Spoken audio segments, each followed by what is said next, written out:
Hidayah setidaknya memiliki 3 makna utama. Saya ulang, setidaknya memiliki 3 makna utama. 1, hidayah bisa berarti bimbingan Allah yang memudahkan seseorang untuk beribadah. Bimbingan Allah yang memudahkan seseorang untuk ibadah. Jadi kalau sudah mendapatkan hidayah ini, gampang, sholat gampang, enak.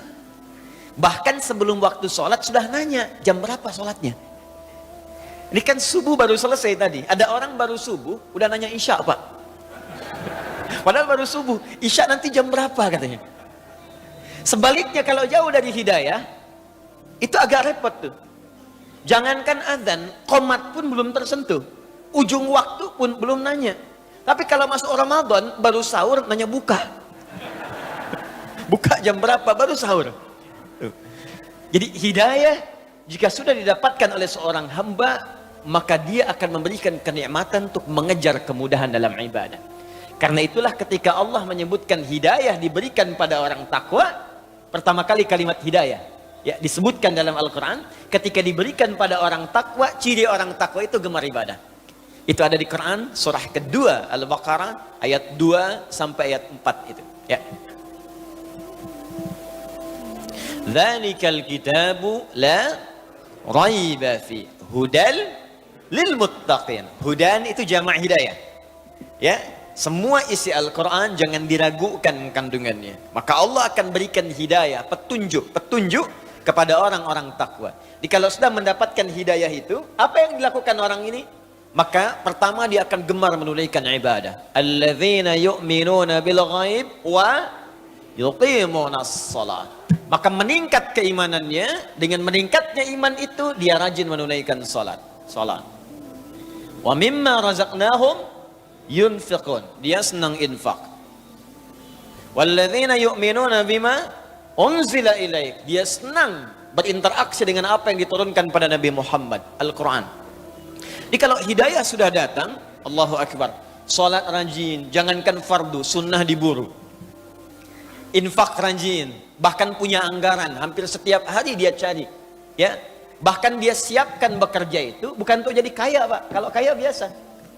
Nabi itu dengan sahabat-sahabat yang pebisnis, pengusaha, pedagang, itu enteng pak. Mengatakan kaya itu bagi umatku biasa kata Nabi. Di kaya itu bagi orang Islam itu mudah. Yang sulit itu mengelola kekayaan untuk dipertanggungjawabkan di hadapan Allah. Makanya sahabat Nabi yang berdagang itu sukses semua. Tapi tahukah Anda, ternyata motivasi mereka menjadi kaya itu bukan untuk mengumpulkan harta, tapi supaya bisa beramal dengan harta itu. Makanya ketika ada menawarkan surga seluas langit dan bumi, dan amalan pertamanya itu bisa infak, semua orang pengen kaya supaya bisa infak. Quran surah ketiga ayat 133 sampai 134. Ya, lihat kalimatnya, paling kanan sebelah atas di besar. Wasari'u ila maghfiratin min rabbikum wa jannatin 'arduha as-samawati wal ard u'iddat lil muttaqin. Bergegaslah Anda istighfar, koreksi diri. Jangan-jangan selama ini salah langkah. Salah langkah menggunakan harta, salah langkah mengamalkan ilmu, salah langkah menggunakan tubuh kita. Kaki salah langkah, mata salah pandang, tangan salah bergerak. Hati-hati, ya, keluar masjid salah pakai sendal. Awas, hati-hati. Mata salah lihat, istri di bawah yang dilihat istri orang. Ya, hati-hati. Salah, banyak yang salah. Kata Allah, koreksi diri sebelum tiba waktunya pulang. Dan berharaplah punya cita-cita saat pulang nanti, punya tempat yang bagus. Anda di dunia punya harapan, nanti saya kerja, beli rumah begini, punya mobil sekian, pakaian bagus. Itu kan semua kita tinggalkan. Makanya saat seorang meninggalkan dunia, meninggal dia, kalimatnya telah meninggal dunia. Artinya semua yang melekat pada tubuh dia itu ditinggalkan. Maaf teman-teman, Anda mau kunjungan ke negara lain, bukan cuma bekal, butuh visa, bikin paspor dan lain sebagainya. Sekarang Anda mau pindah ke akhirat yang tempatnya lebih jauh. Jarak 1 hari perbedaannya sama dengan 1000 tahun. Masa kita ke sana nggak bawa bekal, kan nggak nyambung. Yang dekat saja butuh bekal, apalagi perjalanan yang jauh. Sekarang Allah balik, bekal kamu apa? Maka Allah tawarkan, kalau Anda ingin pulang, aku siapkan sebuah tempat di surga yang paling indah, yang luasnya seluas langit dan bumi. Silahkan Pak, mau maraton bebas, mau koprol silahkan, seluas langit dan bumi, nggak tahu ujungnya di mana. Lalu Anda katakan, saya pengen, ya Allah, apa amalannya? Ayat 134-nya. Amalan pertama, amalan harta. Alladzina yunfiquna fis sarai wad dharra. Yaitu orang yang gemar infak. Maka ketika ayat ini turun, sahabat tuh ngejar infak, Pak. Infak tuh kan nggak mungkin dikerjakan kalau nggak ada yang diinfakkan. Makanya ada yang berusaha untuk dagang. Supaya apa? Bisa infak. Abdurrahman bin Auf itu sampai jadi orang paling kaya se-Madinah pada saat itu. Kapaknya terbuat dari emas, boleh jadi terkaya di dunia pada masa itu, boleh jadi. Itu apa yang paling bahagia ketika beliau dapatkan? Bukan saat hartanya ada, Pak. Tapi ketika sepertiga orang Madinah itu diinfaki oleh beliau, dibebaskan utangnya. Sepertiga orang Madinah, saya bebaskan utangnya. Abdurrahman bin Auf. Sepertiga lagi, saya utangi, saya berikan modal. Sepertiga lagi disantuni oleh beliau. Jadi semua orang Madinah dibantu oleh Abdurrahman bin Auf. Utsman bin Affan radhiyallahu taala anhu, infaknya abadi sampai sekarang. Sumur Yahudi dibeli oleh beliau. Yang tadinya setiap orang datang bayar, kata Utsman, nggak usah, sekarang ambil ya kalau haus. Ada kebun kurma sekitarannya dibeli oleh Utsman, lapar ambil. Sampai sekarang itu masih ada, akan jadi pemukiman, setiap ada bagian dari situ disimpan di Bank Saudi, diinfakkan, disedekahkan atas nama Utsman bin Affan. Sudah 15 abad. Menantu Nabi, sahabat Nabi, orang yang paling dekat dengan Nabi, disebut pemalu. Bahkan malaikat Jibril datang kepada Nabi, kalau ada Utsman ikutan malu malaikat. Tuh. Masih bisa kerja untuk infak. Antum sahabat Nabi bukan. Menantu juga bukan. Malaikat turun belum tentu malu lihat antum. Sekarang antum masih pengen ngejar dunia, apa persiapan Anda untuk akhiratnya? Dan Anda merasa satu saat kita akan pulang. Mungkin hari ini kita meninggal. Apa persiapannya? Maka kalau sudah Allah berikan hidayah kepada kita, maka persiapan akhirat itu lebih mudah, Pak. Enak gitu. Mau bangun, mau tahajud, seketika, bahkan bertanya, bahkan nyiapkan waktunya. Mau baca Quran, bahkan udah siap-siap, punya agenda. Sehari 1 juz, sehari 1 juz, 30 hari khatam. Saya mau tanya pada Bapak Ibu, siapa yang ingin ke surga angkat tangan? Masya Allah. Yang surganya Firdaus. Yang pengen bersama Nabi. Pertanyaan saya, untuk hari ini saja, berapa ayat yang telah Bapak Ibu agendakan untuk baca Quran ke surga itu?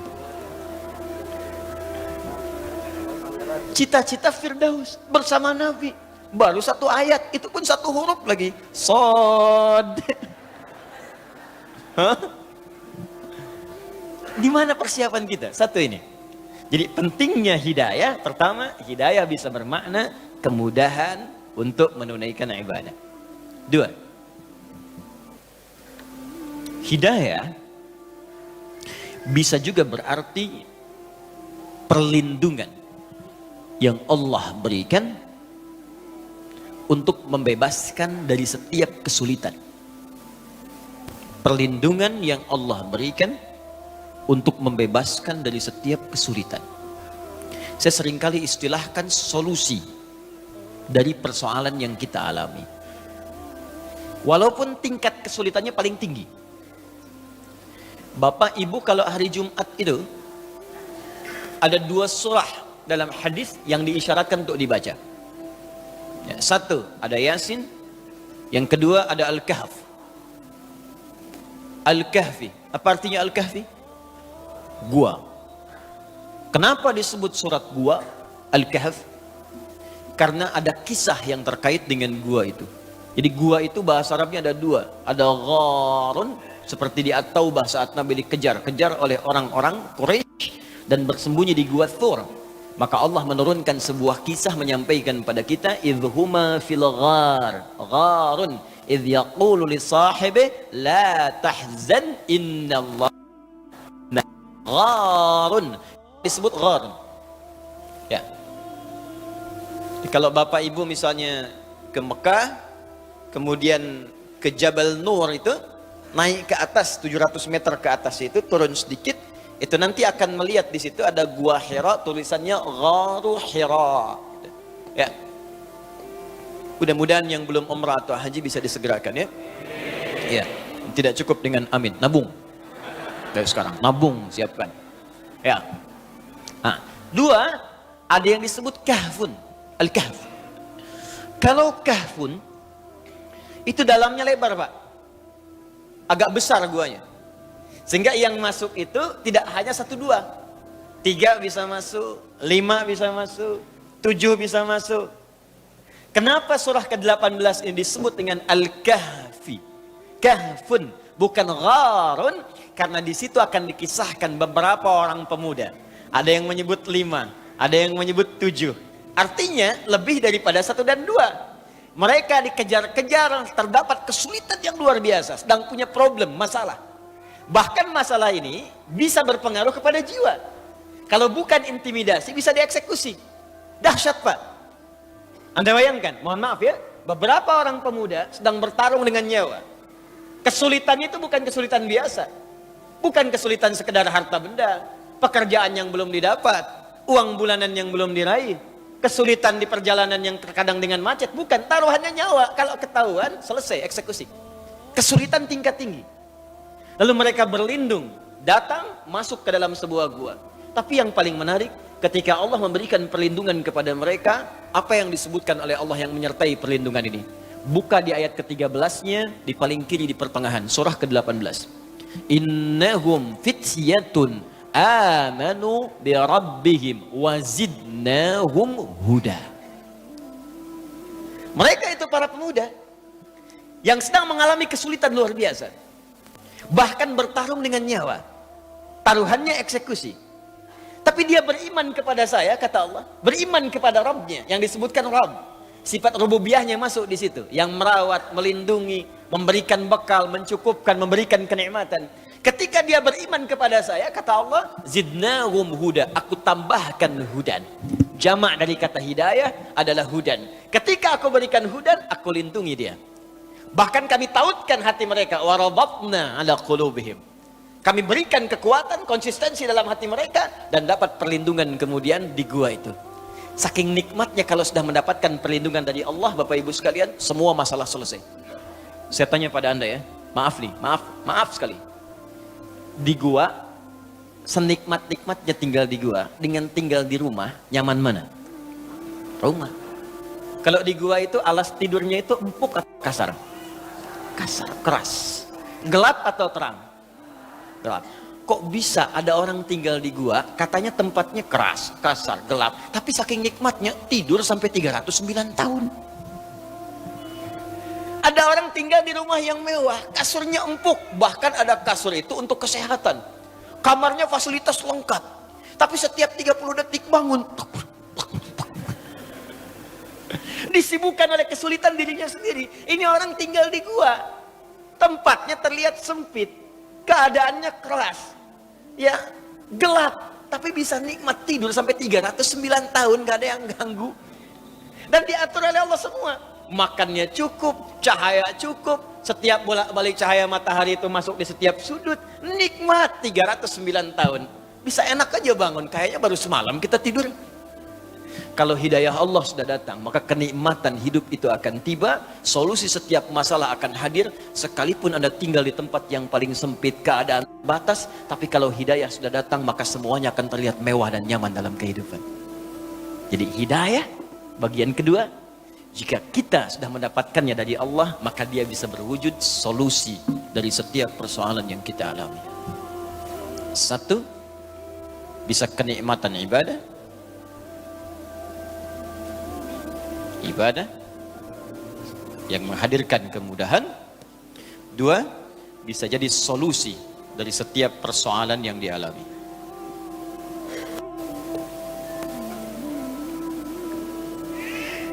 Ya, nanti ya. Nih. Tiga, hidayah bisa berarti jalan menuju kesuksesan dan kebahagiaan. Kalau sudah dapat hidayah, sukses, bahagia. Sukses, bahagia. Tiga, sukses dan bahagia. Ini sering kali saya ungkapkan. Bapak Ibu, Ada sukses dan bahagia, satu. Ada sukses, ya, ada bahagia saja. Kalau sukses saja, belum tentu bahagia. Itu bahasa Arab standarnya fauz namanya. Turunannya disebutkan 29 kali dalam Al-Quran.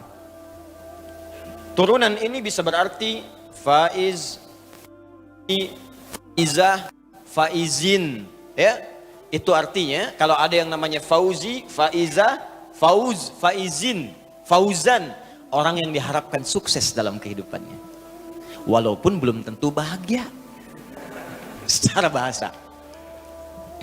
Kalau diharapkan bahagia saja, bahagia tapi belum tentu sukses. Itu bahasa Arabnya fariha, fa, ra dan ha. Ya, farhan, farah. Itu bahagia.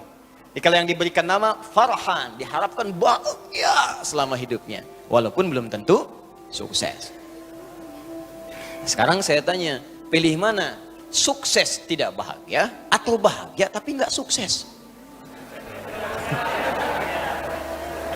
Kaya tapi gelisah atau miskin tapi tenang? Tidak ada pilihan ketiga, jangan milih. Pilih mana? Pasti pengen yang ini. Karena itu Allah sudah mengerti isi hati kita, Allah sudah paham. Sebelum diungkapkan sudah tahu. Bahkan sebelum saya sampaikan tadi, di hatinya sudah berbisik pengen ini.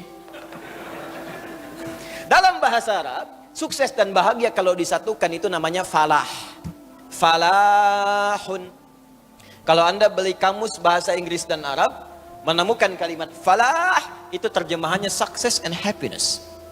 Ya. Sukses dan bahagia. Ya, bahagia dan sukses, falah. Orangnya disebut muflih. Di kalau kita bekerja sudah menggenggam kesuksesan, kebahagiaan, disebut aflah namanya. Ya, saya menggenggam kesuksesan. Sudah saya genggam, gak ingin saya lepaskan. Saya bahagia.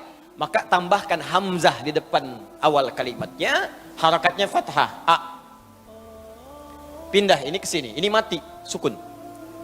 Kalau sudah ada hamzah, rumusnya nanti di'illat di ilmu saraf, ini hilang alif yang ini. Maka jadi aflah.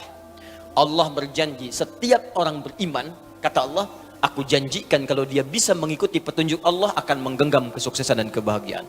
Buka Quran surah ke-23 ayat pertama. Quran surah 23 ayat pertama. Surah orang-orang beriman. Bahasa Arabnya al-mu'minun. Qad aflahal mu'minun. Aflah. Qad aflaha. Pakai huruf tahqiq di ilmu nahwu. Ya, qad harfu tahqiqin yadkhulu ala kulli fi'lin. Ya, paham? Tidak. Ya. Qad, huruf yang menjamin kepastian yang masuk dalam setiap kata kerja di bahasa Arab. Temannya lam. Kalau lam harakat fathah masuknya ke isim, kata benda. Wal 'asr. Surah 103, innal insana la fi. Qadnya enggak ada karena di situ ada tanda-tanda kata benda. Apa itu? Fi. Di ilmu nahwu tanda kata benda min, ila, an, ala, fi, rubba, ba, kaf, lam, fi masuk di situ. Karena yang masuk kata benda maka menggunakan lam. Kalau masuk kata kerja menggunakan qad. Paham? Iya.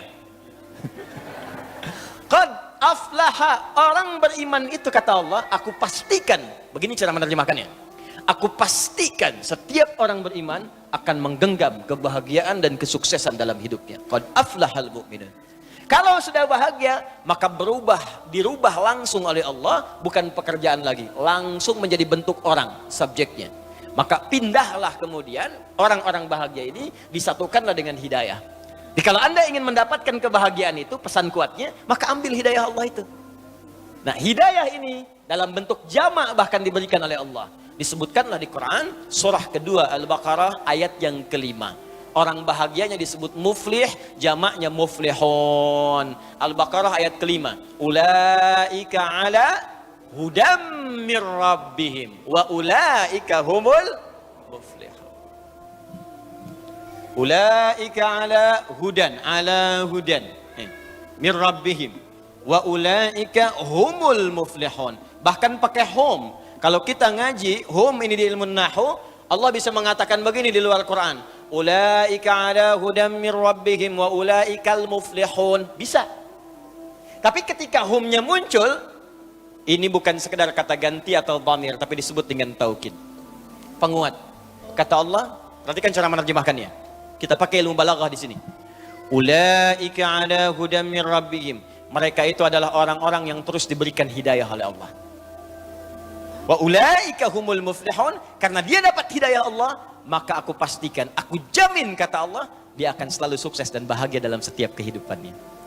Dan hebatnya, bukan menggunakan fauqa, tapi ala. Lihat sini. Baik. Riyadhus Shalihin, ini kitab. Ya, ada 1896 hadis di kitab Riyadhus Shalihin.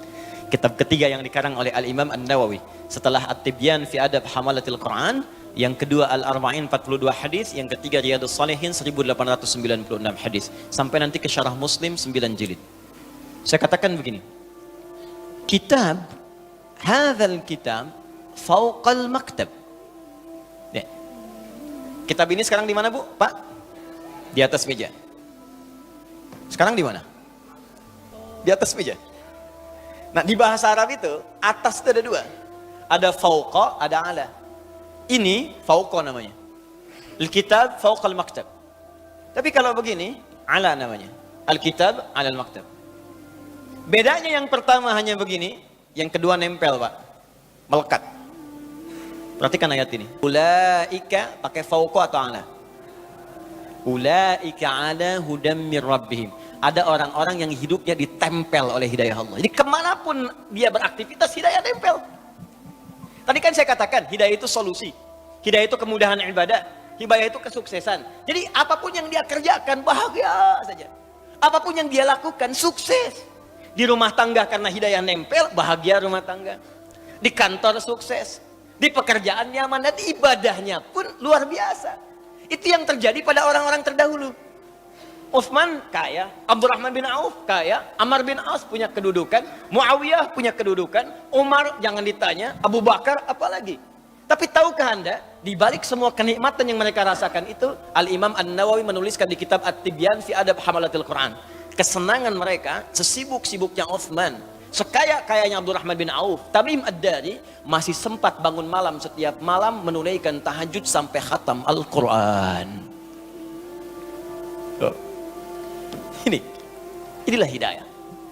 Jadi hidayah saya turunkan bisa berarti satu, ini kenikmatan ibadah, kedua solusi dari setiap problem yang dialami, ketiga kesuksesan dan kebahagiaan. Maknanya satu atau banyak? Jadi hidayah itu punya satu makna atau banyak makna? Banyak. Kalau banyak, maka rumusnya jadikan bentuk jama', plural. Jama' dari kata hidayah adalah hudan namanya. Ya, hidayah jamaknya hudan. Karena itulah dalam Al-Quran kata hidayah ini sering berbentuk jama'. Seringkali menggunakan kata hudan. Hudan, hudan, hudan, hudan. Kenapa diberikan bentuk jama'? Ingin memberikan gambaran kepada kita, kalau Anda dekat dengan Allah, mendapatkan bimbingan Allah, bukan cuma satu yang ingin aku berikan, semuanya aku berikan. Di Allah tidak ingin ada orang nikmat ibadah tapi miskin, fakir saja. Ada orang kaya tapi ibadah susah. Ini Pak, ini masjid nih Pak. Sini. Ini ada rumah orang di sini, jaraknya cuma 5 meter. Ini speaker masjid ke rumah dia begini. Ada orang sekilo di sini, yang ini nggak punya apa-apa, sepeda pun nggak pernah mimpi. Setiap ke masjid jalan kaki Pak. Ini sepeda ada, motor ada, mobil banyak tuh.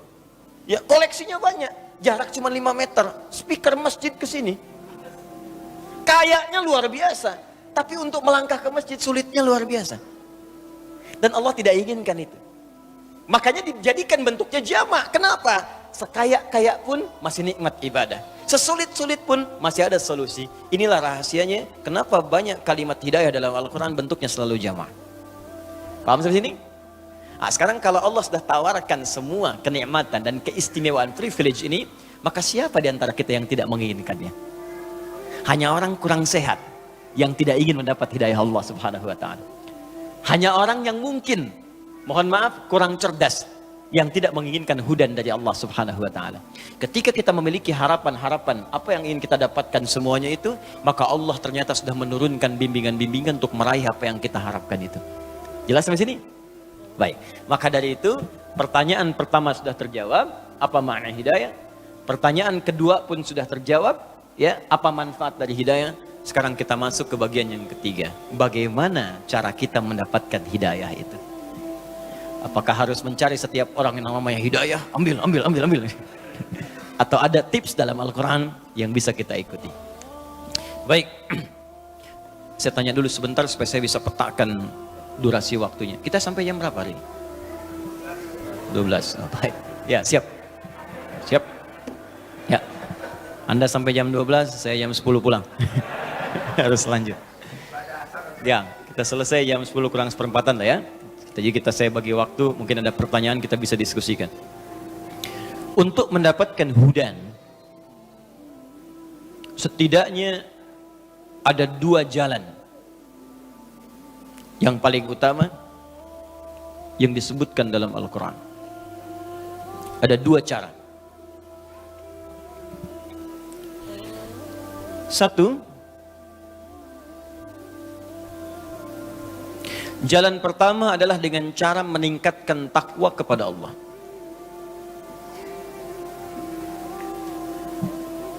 Pertama, mencoba untuk meningkatkan takwa kepada Allah. Bentuknya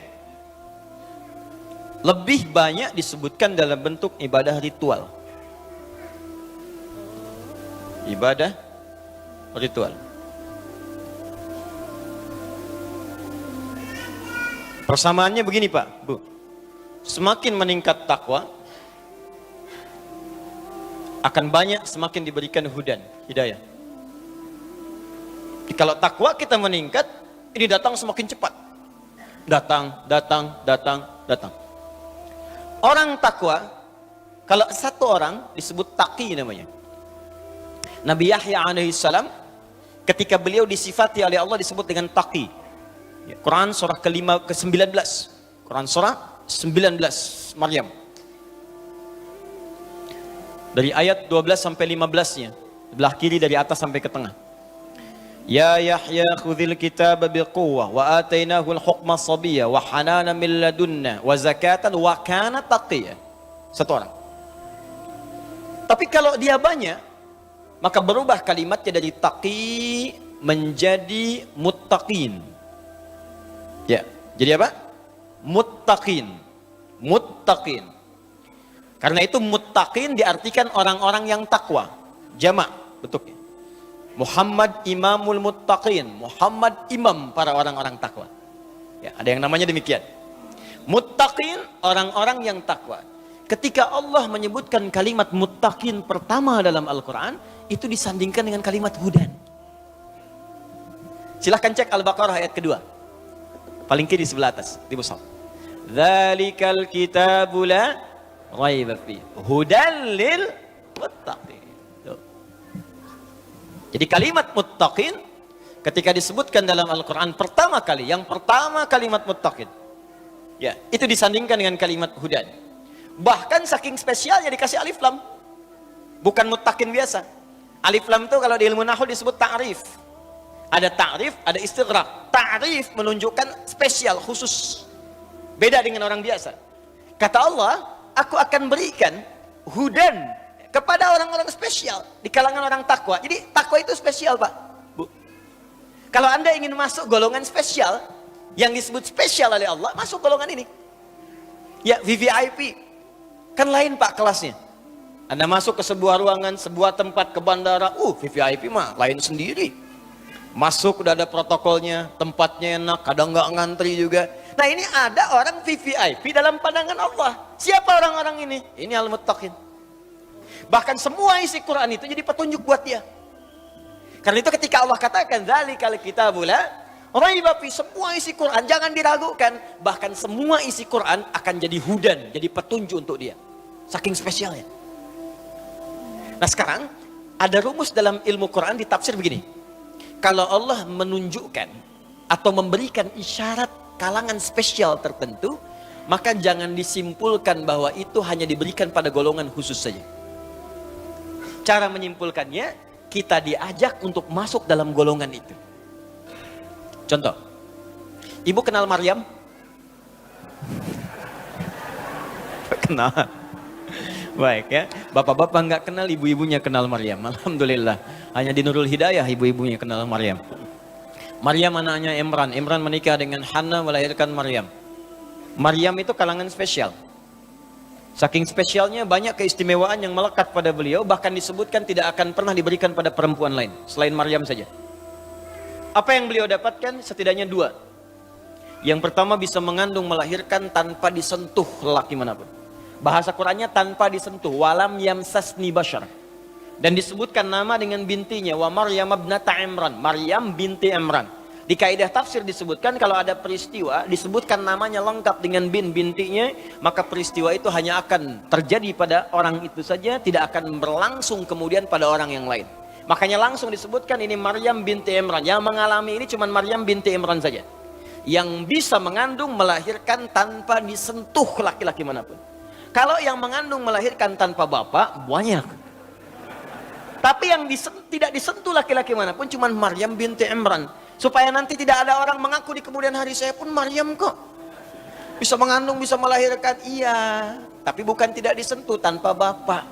Anda Maryam binti apa? Maryam binti Asep, Pak. Balik. Dua. Lihat Quran surah ketiga ayat 37. Paling kiri sebelah bawah. Quran surah ketiga ayat 37. Maryam mendapatkan keistimewaan. Allahu Akbar. Semua rizkinya langsung Allah yang turunkan. Hadir tanpa banyak ikhtiar-ikhtiar dari manusia-manusia sekitarannya. Itu Maryam punya mihrab, Bu. Ibadah di situ. Memang orang tuanya ingin khususkan anaknya ini yang satu ahli ibadah. Ini tips Pak buat kita, Bu. Saya sering katakan kalimat ini. Di semua keluarga besar kita, mesti ada yang jadi kebanggaan untuk di akhirat nanti. Siapkan. Jangan cuma dunia. Kalau dunia udah banyak, Pak. Bahkan perlombaannya sekarang nggak kurang menarik. Saking banyaknya orang. Jangankan orang beriman. Kalau jadi juara matematika, yang belum beriman pun bisa. Kalau cuma dapat Nobel, yang belum beriman juga banyak. Kalau cuma jadi orang kaya, yang belum beriman juga bisa. Tapi ada perlombaan yang tidak semua orang bisa mendapatinya. Perlombaan untuk bisa mendapatkan status terhormat saat kembali kepada Allah Subhanahu wa Ta'ala. Kesiapan oleh kita. Imran ini bukan nabi, Pak, bukan rasul. Hana kalangan biasa. Tapi dia berpikir kita mesti punya kebanggaan di hadapan Allah. Saat pulang nanti siapa yang kita banggakan? Ya sudah, sejak dalam kandungan sudah ini saja nih. Anak saya, kalau kita lahir anak kita pas sekarang, kita siapkan untuk jadi kebanggaan di hadapan Allah. Makanya di ayat 35-nya itu sejak mengandung sudah bernadar. Idz qalat imra'atu Imran rabbi inni nadhartu laka ma fi batni muharrara fataqabbal minni. Ya Allah, aku bernazar anak yang kukandung sekarang ini aku siapkan untuk berkhidmat kepadamu saja. Aku ingin punya kebanggaan di akhirat nanti, ya Allah. Ada yang memberikan mahkota ke kepalaku. Ada yang jadi kebanggaan dengan izin memberikan syafaat kepada kami orang tuanya. Ini ayat ajakan kepada kita, Pak Ibu. Setidaknya di keluarga besar kita itu mungkin ada satu, jadikan ahli akhirat. Ya, jadikan dia ahli Quran. Bapaknya belum hafal, anaknya hafal. Anak sudah 5 belum hafal, ada cucu-cucunya yang hafal. Kalau Allah sudah berikan anak sekian, cucu sekian, nggak ada juga yang jadi ahli akhirat, perlu berapa anak dan cucu lagi. Anda boleh jadi belum hafal hadis, anaknya jadikan.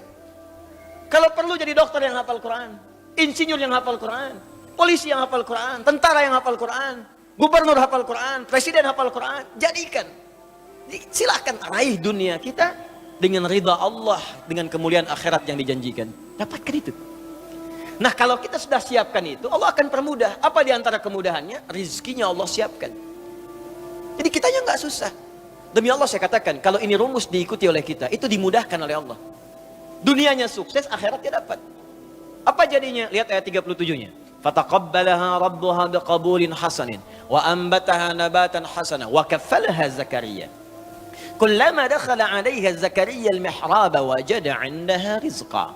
Ketika orang tua berikhtiar dengan benar, dia siapkan anaknya untuk benar-benar fokus menaati semua ketentuan Allah, didekati Allah, diberikan nama yang baik, diambil guru yang baik dan soleh untuk mengajarkannya, pintar dan soleh, Ditempatkan di lingkungan yang mendekatkan dia dengan Allah. Kalau konteks kita sekarang, carikan pesantren yang bagus, sekolah yang mendekatkan dengan Allah, cari guru-guru yang soleh bukan sekedar pintar. Yang pintar banyak sekarang, yang baik itu yang kurang.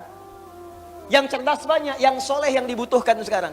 Kata Quran, cari yang soleh dan pintar. Cari tempat belajar yang bagus, cari lingkungan yang bagus. Kalau itu sudah didapatkan, fataqabbalaha rabbuha, aku terima kata Allah. Kalau Allah sudah terima, wa ambataha nabatan hasana, biar aku yang selanjutnya menanggung semua keperluan-keperluan dia. Allah yang selesaikan semua. Karena itu setiap Nabi Zakaria datang memberikan kebutuhan Maryam, itu Imran, Bapak Ibu sekalian, meminta bantuan kepada saudaranya. Ya, Zakaria itu masih kolega. Nabi Zakaria nabi. Setiap dibawakan kebutuhannya untuk diajarkan Maryam itu, kullama dakhala 'alaiha Zakaria al-mihraba wajada 'indaha rizqa. Sudah ada semua kebutuhannya di situ. Kalimatnya umum, rizqa. Pakaian ada, makanan ada, buah-buahan ada, segala ada. Kullama, setiap kali masuk, bukan sekali dua kali masuk. Nabi Zakaria nanya, ngetes kepada Maryam. Ya Maryamu, anna laki hadha. Maryam, dari mana semua ini? Kan paman yang antarkan, kan paman yang siapkan, karena papa mintakan. Tapi setiap saya masuk sudah ada, dari mana semua ini? Ketika hidayah Allah datang, dan dididik, dilatih dari sejak kecil untuk mendekat kepada Allah, maka semua yang keluar di lisannya Allah, Allah, Allah, Allah. Qalat huwa min indillah. Maryam menjawab, semua dari Allah. Kalau anak kecil dari kecil itu didekatkan kalimat Allah, tasbih, tahmid, istighfar yang baik-baik, itu keluar Allah. Keluarnya kalimat thayyibah. Kepleset astagfirullah, otomatis tuh. Ya, mau makan langsung doa, naik kendaraan langsung doa. Dari kecil diperkenalkan seperti itu, Pak. Ada setahun lalu kurang lebih itu ada anak kecil tuh yang mau disuntik di rumah sakit tuh. Ya, karena dia dekat dengan kalimat-kalimat itu, begitu mau disuntik, astagfirullah, ampuni aku ya Allah, ampuni aku ya Allah. Anak kecil mau disuntik. Hah? Orang dewasa berbuat salah, nggak kenal istighfar. Anak kecil disuntik sudah istighfar. Tapi kalau didekatkan dengan ya, keduniaan semata, yang dunia yang dikejar. Yang mau disuntik, otayo. Ada, habis semua lah. Ada mau sholat masih main TikTok. La haula wala quwwata illa billah. Kembali. Nah, syahidnya, ya esensi dari pernyataannya bukan sekedar yang ini, teruskan. Innallaha yarzuqu man yasha bighairi hisab. Paman, seperti paman ketahui, Allah akan memberikan rizki tanpa batas pada siapa yang dikehendaki. Maryam tidak mengatakan saya ini dikehendaki Allah. Tapi Maryam yang katakan, mari kita masuk dalam golongan yang dikehendaki oleh Allah. Maka pamannya langsung mengambil kalimat itu, langsung menyimpulkan, kalau saya mengerjakan seperti yang Maryam kerjakan, tentulah saya pun akan diberikan oleh Allah rizki bahkan tanpa batas. Seperti yang Maryam dapatkan. Rizki itu bukan cuma makanan, bukan cuma pakaian. Ketenangan, rizki. Keturunan, rizki. Nabi Zakaria tenang sudah. Makanan cukup. Pakaian ada. Yang belum ada keturunan. Bahkan medis memvonis sudah tidak mungkin dapat keturunan. Karena istrinya, maaf ibu, divonis monopos dan mandul. Nggak mungkin punya keturunan. Tapi karena kalimat tadi, Allah tidak punya batas dalam pemberian. Apa yang Maryam kerjakan yang belum Nabi Zakaria pernah dapatkan adalah ibadah di mihrabnya itu. Makanya Nabi Zakaria langsung beribadah di mihrab itu, menunaikan sholat. Saat sholat di mihrab dikerjakan itu berdoa. Doanya diabadikan di Quran surah 3 ayat 38 sampai 39. Ya, hunalika da'a Zakaria rabbah. Tanpa menunggu waktu yang lama, Nabi Zakaria langsung kerjakan. Lihat, ini yang nanti mau saya ajarkan. Tanpa menunggu waktu yang lama, seketika dikerjakan di mihrab itu. Apa yang beliau kerjakan? Beliau tunaikan salat, berdoa kepada Allah. Qala rabbi habli min ladunka dzurriyyatan thayyibah. Ya Allah, engkau punya sifat Wahhab, pemberi tanpa batas. Orang mengatakan aku punya keterbatasan. Orang mengatakan istriku tak mungkin bisa mengandung. Maka ketika orang katakan mustahil, aku memohon kepadamu yang tidak punya batas dalam pemberian. Innaka sami'ud du'a. Aku yakinkan ya Allah, aku saksikan engkau yang maha mendengar doa. Kalau kepada yang maha mendengar doa saja tidak dijawab, kepada siapa lagi aku mesti minta? Anda tahu apa yang terjadi? Beliau sedang sholat, masih berdiri dalam sholatnya, belum selesai sholatnya. Baru selesai baca doanya. Saking cepatnya jawaban Allah, tidak menunggu selesai sholat. Begitu selesai berdoa, langsung turun malaikat. Ayat 39-nya. Fanadathul malaikatu wa huwa qaimun yusalli fil mihrab. Seketika turun malaikat. Sedangkan beliau belum selesai salatnya, baru selesai doa, masih berdiri dalam salatnya. Annallaha yubashshiruka bi Yahya. Allah kasih kabar, istrimu akan mengandung, bahkan namanya langsung diberikan oleh Allah Yahya. Artinya hidup. Yang kata orang mustahil, lahir dari rahim seorang perempuan yang monofos dan mandul, bayi yang hidup, kata Allah nggak ada yang mustahil bagiku, lahir dan jadi dia. Namanya Yahya. Syahidnya, yang penting bagi kita, fokus. Ketika ada tawaran dari Allah, maka cepat ambil. Nabi Zakaria dapat isyarat dari Maryam, seketika diambil. Maka Allah memberikan isyarat di sini. Siapa yang mau jadi golongan spesial ini?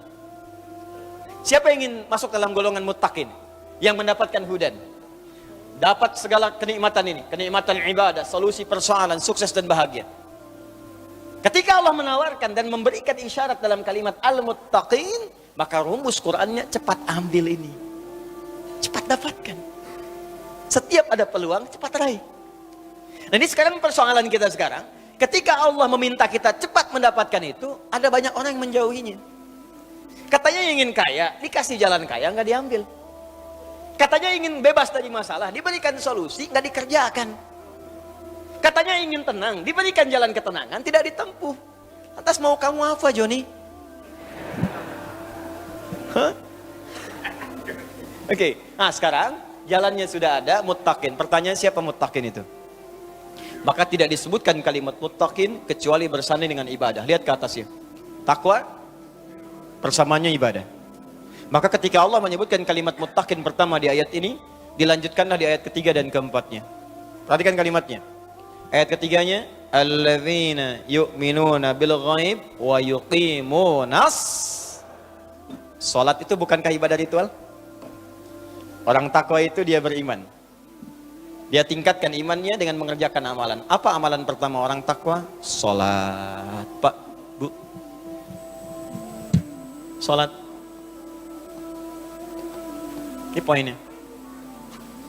Silahkan Anda cek. Makanya semua Nabi salat, Pak. Sahabat salat, tabi'in salat. Anda cek silahkan. Buka Qurannya, Anda temukan. Nabi Isa salat.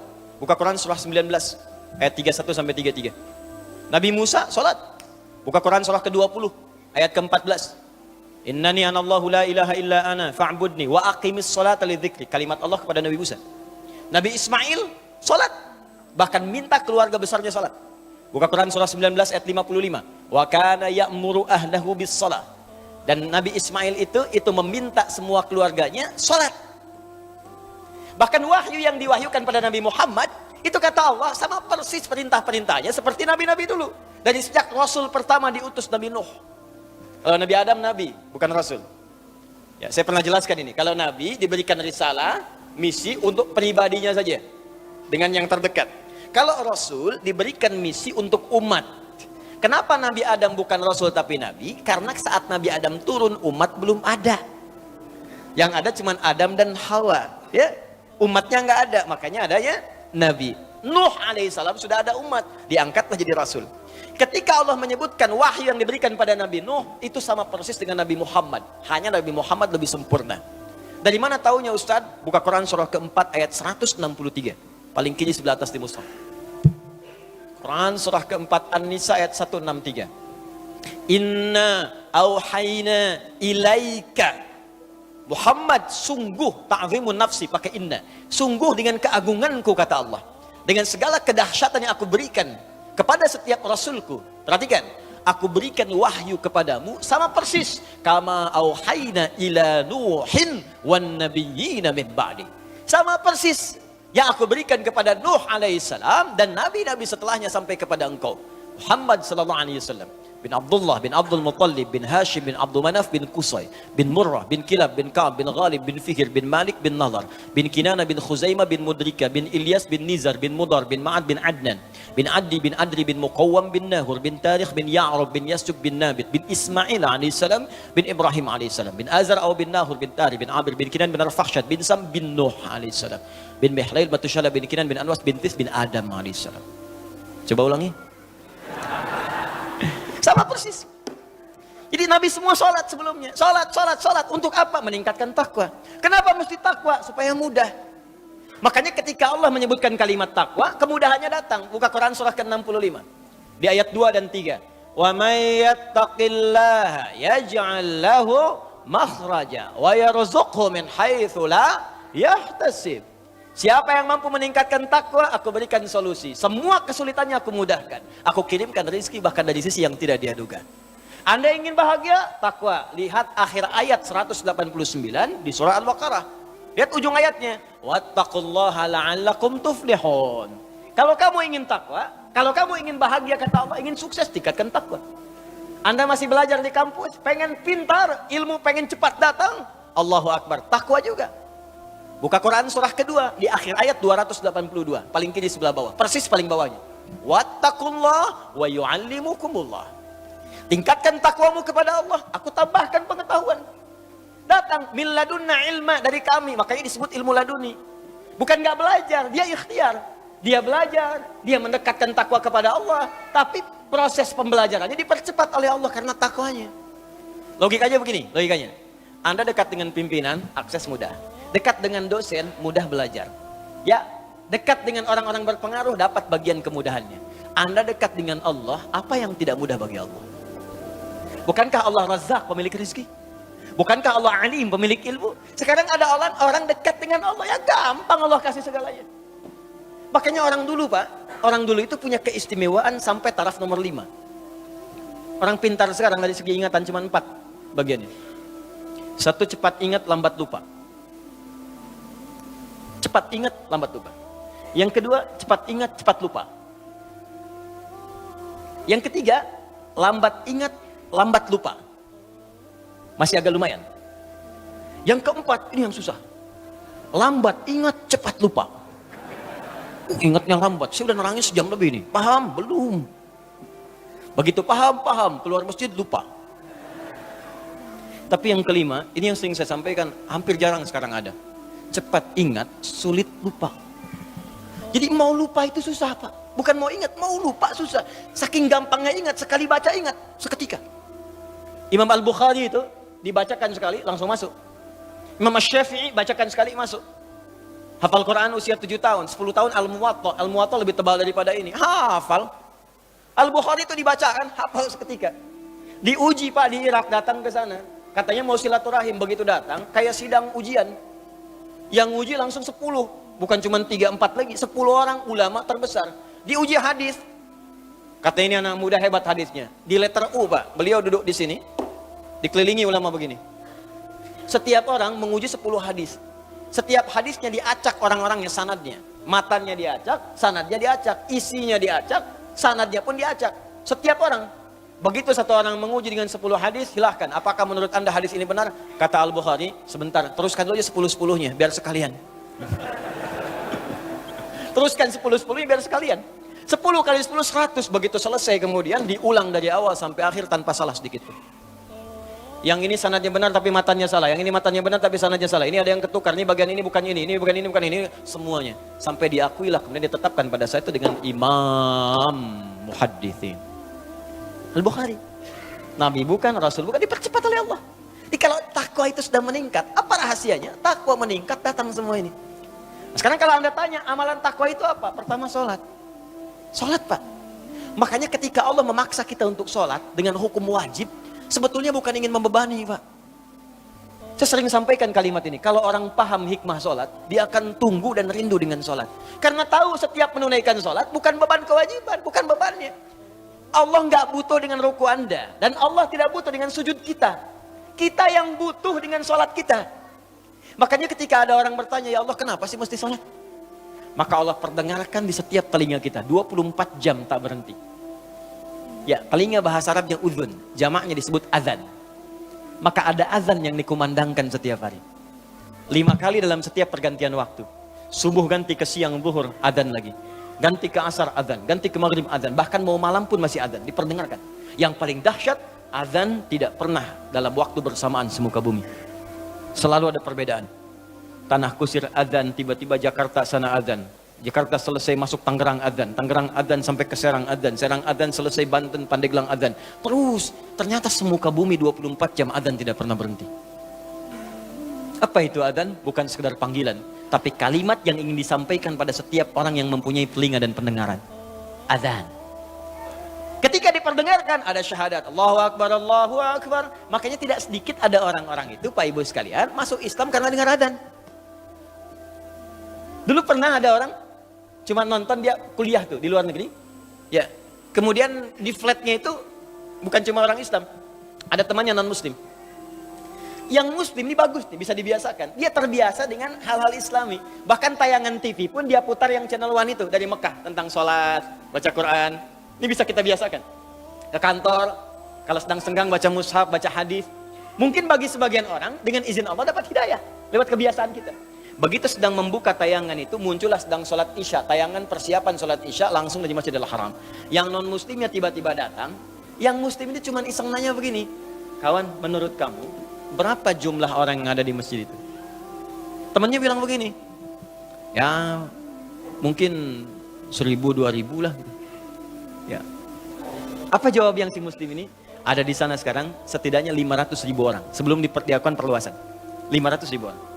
Pertanyaan kedua, perhatikan kalimatnya. Menurut kamu, berapa lama waktu yang dibutuhkan untuk membuat mereka semua rapi seketika? Dia berpikir sejenak, kemudian dia jawab, mungkin seminggu 2 minggu kayak. Seminggu 2 minggu, sepekan 2 pekan. Kata si muslim ini, aku akan tunjukkan kepadamu, tidak sampai 5 menit semuanya akan rapi dan baris. Kata yang kawan tadi, mustahil, gak bisa itu. Tadi kan, rasionalitasnya jalan. Ketika rasio sudah mulai jalan, maka mudah bagi Allah memberikan hidayah dan hikmah kepada jiwanya. Maka seketika, kata temannya yang muslim, sekarang coba lihat. Begitu qomat, Allahu Akbar, Allahu Akbar. Wah sudah, yang tawaf berhenti semua. Yang tadinya duduk, berdiri semua, siap. Bingung temannya, jangan dulu jangan dulu bingung, lihat dulu nih. Begitu sudah imam yang mengatakan, istau, istaqimu. Wah semua rapi. Saat takbir, Allahu Akbar, semua angkat tangan takbir. Maka apa respon yang non muslim ini? Dia katakan kepada yang muslim, tolong tunjukkan kepadaku bagaimana caranya masuk Islam. Karena ini bukan agama buatan manusia. Hidayah. Ada orang nonton sholat isya, masuk Islam. Ada orang sudah Islam, gak mau sholat isya. Orang udah komat nunggu dekat subuh. Jadi bisa jadi asbab hidayah. Dan yang paling menarik begini Pak, kadang dalam keseharian, kenapa cuma Anda yang dengar azan? Kenapa Anda yang lihat, Anda pulang kerja, bisa kan lewat jalan lain. Tapi kenapa Anda bisa melewati orang sholat? Kok bisa melihat orang ke masjid? Kok tiba-tiba lewat ke tempat masjid yang sedang azan? Itu kan hidayah.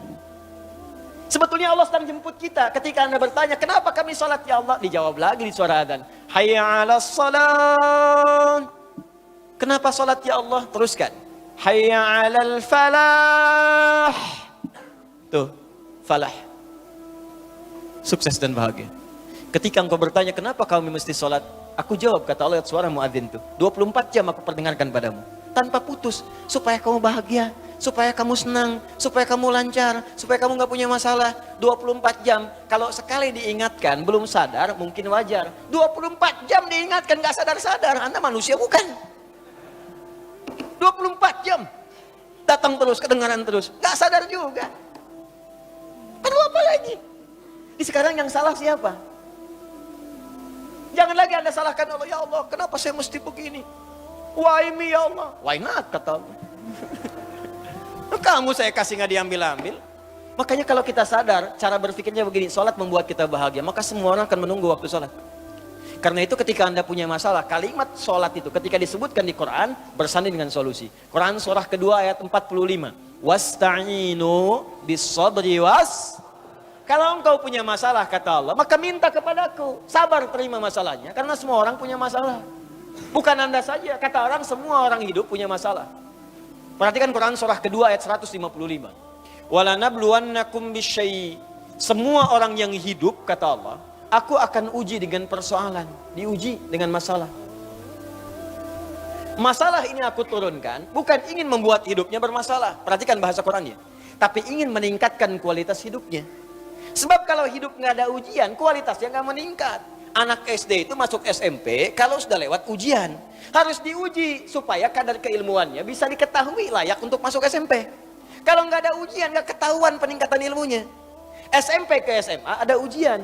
Jadi kalau tahap yang sederhana saja ada ujian, apalagi hidup yang begitu kompleks, pasti ada ujian. Di cara berpikirnya jangan salah. Ketika sedang punya masalah, sesungguhnya Allah sedang akan meningkatkan kualitas hidup kita. Semakin tinggi ujian, artinya kita akan semakin meningkat dengan kuat. Karena orang besar itu nggak akan diuji dengan ujian kecil. La yukallifullahu nafsan illa. Jadi kalau Anda hadir sekarang di pengajian ini sedang punya masalah berat rasanya, maka berbahagialah. Artinya Anda akan diangkat setinggi-tingginya oleh Allah karena ujian yang diturunkan, ujian yang disetarakan dengan kemampuan Anda. Itu poinnya. Nggak ada orang hidup gak punya masalah. Apa dikira Ustadz gak punya masalah? Lebih banyak daripada jemaah. Tuh masalah antum tuh. Saya jawab juga. Di hidup bersanding dengan masalah. Persamaan terbaliknya, orang yang tidak ingin punya masalah artinya tidak ingin hidup. Siapa yang tidak ingin punya masalah? Angkat tangan. Selesai. Nah sekarang kata Allah, kalau sedang punya masalah, minta kepada saya solusinya. Supaya dipermudah. Lewat apa ya Allah? Wassalah, datang. Kalau Anda masih nggak mau sholat, ditanyakan imannya oleh Allah. Makanya kalimat ini disebutkan sekali lagi untuk menguatkan di ayat 153. Dipanggil kalimat imannya. Seakan-akan begini bahasanya. Kamu ini punya iman apa enggak sih? Kalau nggak punya iman kamu apa? Ya karena nggak ada iman. Sekarang kamu masih mengaku beriman, tapi saya panggil sholat nggak datang. Karena itu di ayat 153, paling kanan sebelah bawah, itu kalimatnya berubah dengan disebutkan kata iman di depannya. Ya ayyuhalladzina amanu. Hei semua orang beriman, mana imanmu? Ista'inu bis sabri was salah. Kalau kalian punya masalah, kata Allah, sekali lagi datang. Lewat salat minta kepadaku. Makanya kalimat ista'in dirubah menjadi kalimat permintaan, berubah jadi nasta'in. Saya tanya pada Anda, apakah kita mengucapkan kalimat nasta'in dalam setiap salat? Berapa kali kita ucapkan dalam sehari? 17 kali. Iyyaka na'budu wa iyyaka nas. Hadis kuncinya mengatakan, ketika seorang ibadah benar bacanya, membaca kalimat itu, benar salatnya, sampai di kalimat itu, maka jawaban hadis kuncinya, hadza baini wa baina 'abdi wa li 'abdi ma sa'al. Ini perjanjian antara aku dengan hambaku, maka apapun yang hambaku minta sampai di sini, aku akan kabulkan selama itu dia butuhkan. Nah, sekarang kita masuk kepada kurikulumnya. Pelan-pelan, kita masih sampai jam 12 kan, tenang aja. Sekarang praktek. Oh, saya tidak ingin jadi teori saja. Ngaji dengan saya, pasti kita akan belajar teori, setiap huruf kita bahas, lalu kita ada tahapan praktek. Ya, kalau Anda hanya sampai mendengar saja, mencatat, mungkin ada pahala. Tapi saya kecewa, karena belajar itu tidak akan pernah sempurna tanpa praktek. Kita praktekkan, komitmen kita. Ya, belajar, praktekkan. Sehingga terasa manfaat dari pembelajaran itu. Sekarang bagaimana prakteknya? Yuk kita susun kurikulum Qurannya. Kalimat sholat, itu ada 3 jenis. Ini sering saya ungkapkan di beberapa kesempatan. Satu begini. Satu, kita hapus dulu.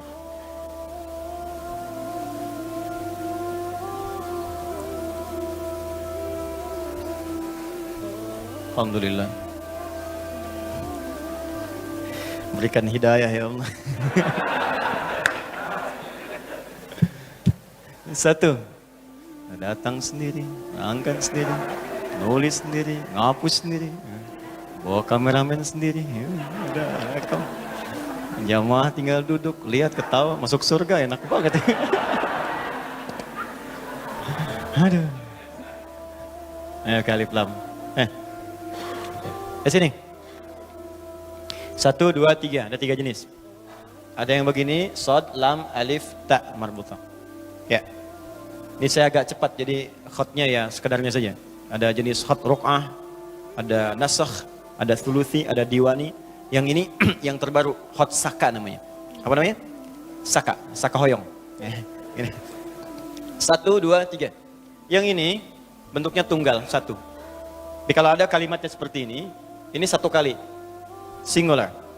Salat. Yang kedua, shad, lam, wawu, alif, ya, kemudian ta maftuha, tak terbuka. Itu artinya jama'. Tapi jama' mahdud, jama' terbatas. Karena terbatas, dia nggak boleh lebih dari batasan. Nggak boleh kurang, nggak boleh lebih. Biasanya kalau ada kalimat kedua ini, itu yang dimaksudkan sholat fardu. Ya, sholat fardu itu berapa waktu? 5 kan? 5 itu jama' atau tunggal? Jama', banyak. Tapi kan terbatas, 5 saja. Nggak boleh lewat 5, nggak boleh kurang. Ya, subuh, zuhur, asar, maghrib, isya. 17 rakaat. Terbatas 17. Ya, rumusnya 24, 4, 3, 4. Ya, subuh 2, zuhur 4, asar 4, maghrib 3, isya 4. Hanya 5 ini, nggak boleh kurang, nggak boleh lebih. Jadi kalau Anda kurang ngerjakan 4 waktu, Anda nggak sempurna. Kalau Anda kerjakan 6 waktu atau 18 rakaat, subuhnya 3, Anda terlampau soleh. Ya, keliru. Dicukup 5 waktu, 17 rakaat. Jaga dengan baik dan saling mengingatkan. Menjaga disebut hafidha yahfadhu. Saling menjaga mengingatkan disebut hafadha yuhafidhu. Hafidh. Turun Quran surah kedua ayat 238. Paling kanan sebelah atas di mushaf. Hafidhu ala salawati. Bentuk yang kedua. Wassalatil wusta wa qumu lillahi qanitin. Saling jaga, saling ingatkan kata Allah untuk salat-salat fardu. Jaga, saling jaga. Mungkin Anda ingat, teman tidak. Mungkin suami ingat, istri belum. Mungkin istri ingat, suami tidak. Mungkin orang tua ingat, anak tidak. Apa Anda tega cuma Anda yang ke surga anak teriak-teriak? Mama, mama, papa, panas, panas, panas. Paksa. Kalau kebakaran kan semua kita bawa keluar. Anak tidur kita bangunin. Bahkan bukan bangun biasa. Nak bangun nak, kebakaran. Enggak ada. Bangun, bangun, bangun. Tas seret kalau perlu kita gendong. Saya mau katakan pada Anda, api neraka itu lebih panas. Saya barusan di jalan ke sini baca hadis-hadis Nabi. Itu kalau Anda orang masuk neraka jahanam. Satu kali Nabi sedang ngobrol dengan sahabat-sahabatnya. Terus ada bunyi besar, boom, meteor jatuh. Nabi ilustrasikan, tahu nggak kalian bunyi apa itu tadi? Allah Rasulullah alam, kata para sahabat. Kata Nabi, itu sejenis batu yang nanti dijatuhkan ke neraka, ya, jahanam. Itu dijatuhkan dari 70 tahun yang lalu, baru nyampe sekarang ke dasar. Itu dijatuhkan 70 tahun yang lalu, diilustrasikan. Seperti meteor jatuh seperti itu. Nanti ada orang yang masuk neraka jahanam, dikerak nerakanya. Itu cuma 2 golongan, orang munafik dengan orang kafir. Ya, munafik masuk neraka jahanam, kafir masuk. Itu ada di Quran surah keempat ayat 140. Paling kiri sebelah bawah di mushaf. Ya, qad nazzala 'alaikum fil kitabi an idza sami'tum ayati la yukfaru biha wa yustahza'u biha fala taqudu ma'ahum hatta yakhudu fi haditsin ghairi. Innakum idzam mithluhum innallaha jami'ul munafiqina wal kafirina fi nari jahannam jami'a. Ditenggelamkan ke dalam kerak dasar nerakanya yang paling dalam, dilempari meteor dari atasnya. Jatuh itu meteor pertama yang dijatuhkan ke situ baru nyampe 70 tahun. Artinya apa? Saking dalamnya dari atas ke bawah itu jaraknya paling jauh. Neraka jahanam paling dasar, paling dasar. Ya. Yang paling atas saja, yang paling ringan neraka, itu di Quran surah 4 ayat 56. Neraka paling ringan. Tapi seringan-ringannya neraka juga. Ya. Innalladzina kafaru bi ayatina sawfa nuslihim nara. Orang-orang yang ingkar, yang sulit diajak mendekat kepada kami, kata Allah, nanti akan saya tugaskan malaikat yang enggak ada senyuman, enggak bisa canda. Ya, ghilazun, syidadun. Ya, Quran surah 66 ayat 6. Ada malaikat ghilaz dan syidad, kasar, enggak ada senyumnya dikit. Nggak bisa canda, nggak bisa ngejek. Ke neraka yuk, nggak bisa. Tarik aja. Yang ditarik apa? Langsung ubun-ubunnya. Nusli itu tarik ubun-ubun, kami celupkan ke neraka. Makanya saya sering ilustrasikan seperti bikin teh celup. Teh celup kan masuk, angkat, masuk, angkat. Itu dicelupkan, angkat. Ada tugas malaikat cuma celup, angkat, celup, angkat, celup, angkat. Sekali dicelupkan, hancur semua tubuh plus kulit-kulitnya. Kullama nadijat juluduhum baddalnahum juludan ghairaha liyadzuqul adab. Angkat, sembuh lagi. Supaya terasa lagi sakitnya, bagaimana sakitnya. Masuk ke situ seharinya aja sama dengan 1000 tahun. 1 detiknya masuk sama dengan 48 hari. Jadi kalau ada orang neraka paling ringan aja 48 hari. Apalagi yang paling bawah neraka jahanam. Makanya jaga. Tiba waktu sholat tuh aja anak kita. Paksa, paksa. Aja. Nanti supaya dia mengerti. Dengan cara kenalkan, makanya kenalkan dari sejak kecil. Sebelum nalarnya matang. Supaya dia kenal masjid, tahu orang sholat, kenal sejadah. Bapak ibunya contohkan sholat, kelihatan anaknya. Anak ikut sendiri. Kalau nggak anak kenalkan dari kecil, nggak anda kenalkan, nggak anda aja-aja. Nanti dewasanya ngajak argumentasi, debat nanti. Nah ayo sholat maghrib nah. Tadi kan baru asar mah, kok sekarang maghrib lagi? Ayo nak sholat isya, yang tadi apa mah? Baru sholat 30 menit, sekarang udah sholat lagi. Tuh. Kalau ada anak demikian, jangan salahkan dulu anaknya, istighfar dulu orang tuanya. Mungkin ada tanggung jawab anda yang tidak diberikan pada saat dia kecil. Kembalikan ke sini. Kalau pada bagian yang ketiga, itu artinya jam'un ghairu mahdud. Jama' tanpa batas. Shad, lam, waw, alif tegak di atasnya, ta marbutah. Jam'un ghairu mahdud. Jama' tanpa batas. Banyak enggak dibatasi. Kalau banyak melewati batas, artinya ditambahkan fardu itu dengan yang nafilah. Hukumnya sunnah. Maksudnya apa? Kalau Anda ingin mendapatkan golongan privilege yang istimewa, ini, Pak, Bu, fokus. Ingin nikmat, solusi datang, masalah hilang, kaya, bahagia, semuanya nyaman, maka kata Allah, jangan cukupkan sholat Anda pada yang fardu saja. Kalau cuma Anda fardu saja, jangankan yang pengen kaya, yang miskin pun 5 waktu juga. Jangankan Anda yang pengen gak ada masalah, yang punya masalah pun 5 waktu juga. Jadi 5 waktu itu standar. Kalau Anda pengen istimewa, ya di atas standar. Datang di awal, kerjakan lebih daripada ini. Mengerjakan lebih daripada yang fardu itu sunnah. Nafilah jenisnya, sunnah hukumnya. Karena itu ketika Allah menyebutkan kalimat yang privilege ini, yang istimewa yang ini, al-muttaqin, maka yang disebutkan yang nomor 3. Bukan nomor 1 dan 2. Yang ketiga. Dzalikal kitabu la raiba fi hudal lil muttaqin. Ayat 3, alladzina yu'minuna bil ghaib wa yuqimunas. Silakan cek di mushaf bentuk yang mana yang disebutkan di ayat 3 itu. Demi Allah saya katakan saya yakin bentuk yang ketiga. Artinya apa? Sekarang kurikulumnya keluarkan semua jenis sholat sunnah. Baik yang diisyaratkan langsung dalam Al-Quran ataupun yang disebutkan oleh Nabi SAW.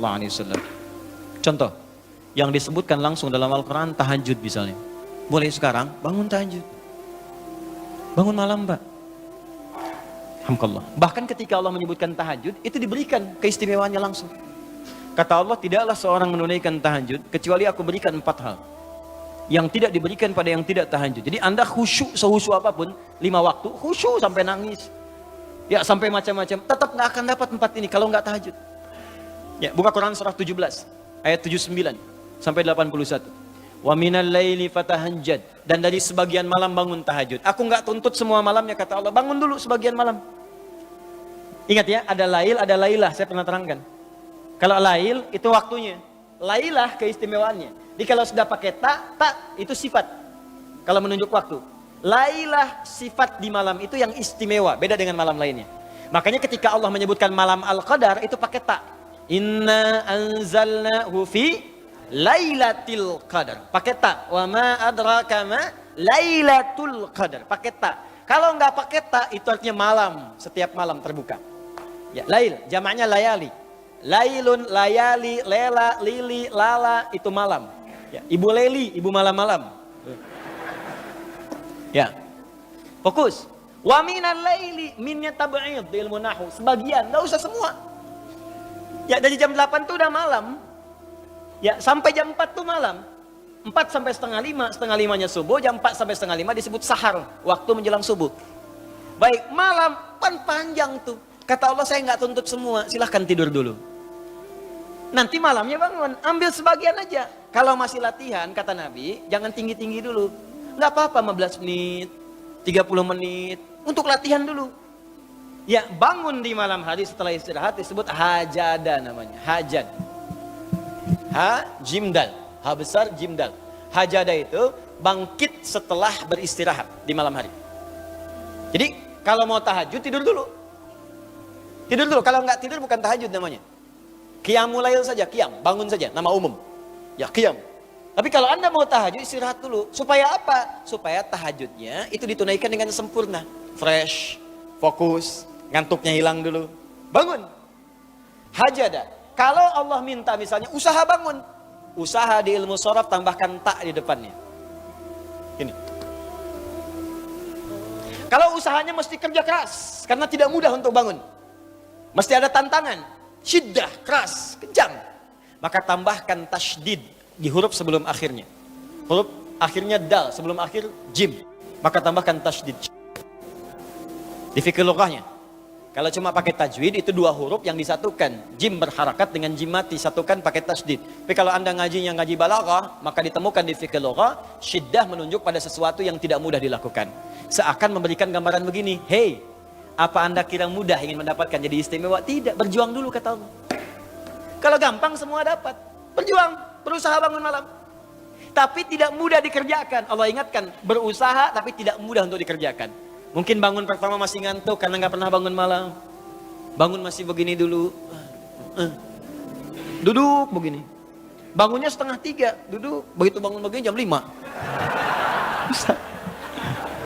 Makanya siapkan dari awal, berusaha dulu, pasang alarm kalau di awal-awal. Kalau belum terbiasa, kalau sudah terbiasa, bangun sendiri Pak. Pasang alarm. Saya dulu saking nggak punyanya, itu di pesantren itu, ibu saya memaksimalkan memberi, disamakan semua, bahkan survei. Ya, berapa yang paling banyak diberikan kepada santri itu? Ibu saya paling maksimal ngasih. Saya nggak bisa teruskan cerita, nanti kita berhenti talimnya.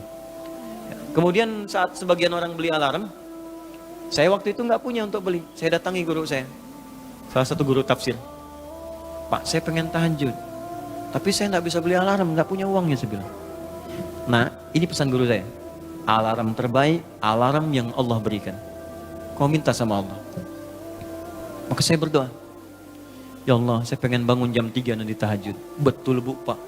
Allahu Akbar. Alarm Allah itu luar biasa. Minta jam 3, di alarm jam 2. Bangun saya jam 2. Ya apa saja mimpinya, pokoknya bangun itu. Allah, begitu dia jam 2. Alhamdulillah. Tenang dulu, diam dulu kan. Siap-siap kan hadis Nabi begitu. Kalau bangun jangan langsung bereaksi. Duduk dulu sebentar. Itu di Abu Daud, nomor hadis 1367. Ya. Idastaiqadha min naumi fajalasa. Kalau Nabi bangun dari tidurnya duduk dulu.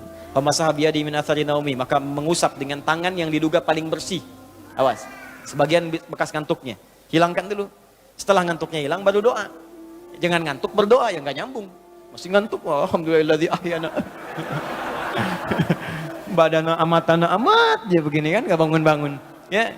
Nah, itu jadi hilang dulu ngantuknya. Baru setelah itu sadar, berdoa, baca 10-11 ayat terakhir surah Ali Imran, baru masuk untuk berwudu, baru siap-siap tahajud. Ya, kalau kita baru di awal pasang alarm, ya beli. Ya pakai handphone bisa sekarang. Handphone tuh coba sih jadikan jadi aset akhirat. Cuma jadi koneksi dunia aja untuk apa? Jadikan aset akhirat. Pasang alarmnya, masukkan aplikasi Quran, update status hadis setiap hari, motivasi orang dengan kebaikan. Jadi pahala. Nah, ini yang dilihat di update, berita bola lagi.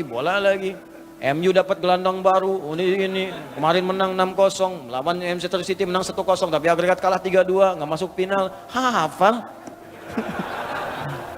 Ya. Liverpool peringkat pertama, selisih poinnya udah kejauhan, sekarang nggak kekejar. Udah nggak kekalah-kalahkan sampai sekarang, 23 kali main. Wah, tinggal 16, hafal benar tuh. Ya, kemarin salah nyetak gol 1, 2-0, lawan West Ham, tahu dia. Tahajud enggak, aduh. Anda mau tanya apa sama saya? Saya jawab sekarang.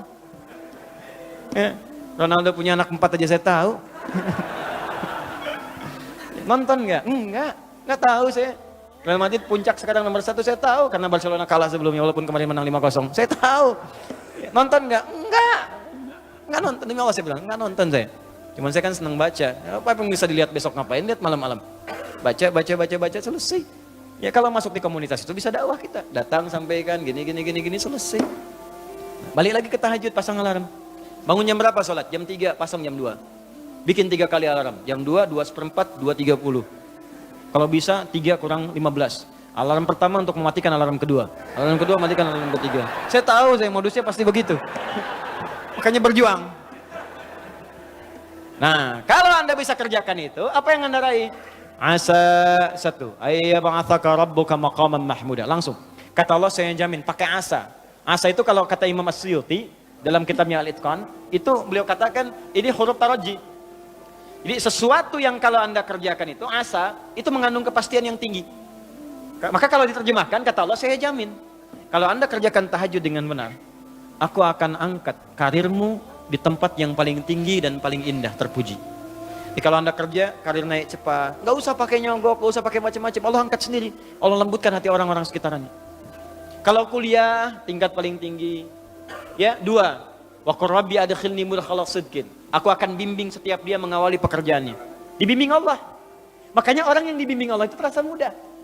Ya, maaf, begitu mau misalnya menghadapi sesuatu, datang bimbingan Allah begini cara mengerjakannya. Hatinya tuh dituntun. 3, wa akhrijni mukhraja sidqin. Kalau punya masalah diberikan jalan keluar yang terbaik, yang benar. Macet, berikan jalan keluar. Ya, nggak perlu melakukan tindakan-tindakan yang kotor. Ada pekerjaan susah diberi jalan keluar. Nggak perlu melakukan tindakan-tindakan kriminalitas. Kalau orang tahajud semua nggak ada korupsi, Pak. Nggak ada sogok menyogok. Baik semua jalan. Yang paling indah, waj'alni min ladunka sultanan nasira. Ahli tahajud itu kata Allah, kalau dia diganggu, diisengi, dijaili dalam kehidupannya, aku langsung yang akan menolongnya. Baru tahajud. Maka sekarang tolong keluarkan ya. Malam tahajud, siang turunkan dari syuruk, duha. Syuruk itu awal duha. Duha dibagi 3. Awal duha, pertengahan duha, akhir duha. Kemudian misalnya rawatib, 4 rakaat sebelum zuhur. Kalau nggak sempat 2, hadis Ibnu Umar. Kemudian 2 rakaat setelahnya. Ya, kemudian 2 rakaat setelah maghrib, 2 rakaat setelah isya, 2 rakaat sebelum subuh. Tambah dengan mutlak 4 rakaat sebelum asar. Ya, 2 rakaat sebelum isya, ma bainal adzanaini rakaatain. Ya, 2 rakaat di antara adzan dengan iqamat. Tambahkan semua. Demi Allah saya katakan, catat kalimat saya ini. Kalau Anda benar mengerjakan semua ini ikhlas karena Allah, maka akan terjadi perubahan dalam hidup kita. Yang pertama Allah berikan bukan dunia dulu, karena dunia itu kecil. Yang pertama Allah berikan halawatul iman, berupa kenikmatan iman, berwujud ketenangan dalam jiwa kita. Kalau Anda tidak percaya silakan, kerjakan ini, maka akan hadir ketenangan yang tidak pernah kita rasakan sebelumnya. Kalau orang sudah tenang, Pak, itu kunci hidup tuh ketenangan. Masalah sebesar apapun tenang aja. Banjir, ya tenang aja. Jarang-jarang bisa berenang. Kamu ngapain lagi? Ya. Jelas ya? Ada satu, dah satu saja. Terakhir. Amalan kedua. Saya cepat. Ini mungkin 5 menit saya selesaikan. Amalan kedua selain sholat adalah banyak berinteraksi dengan Al-Quran. Al-Quran. Kenapa? Karena sejak diturunkan Al-Quran itu saat Allah turunkan itu langsung bersanding dengan kalimat hudan. Hudan.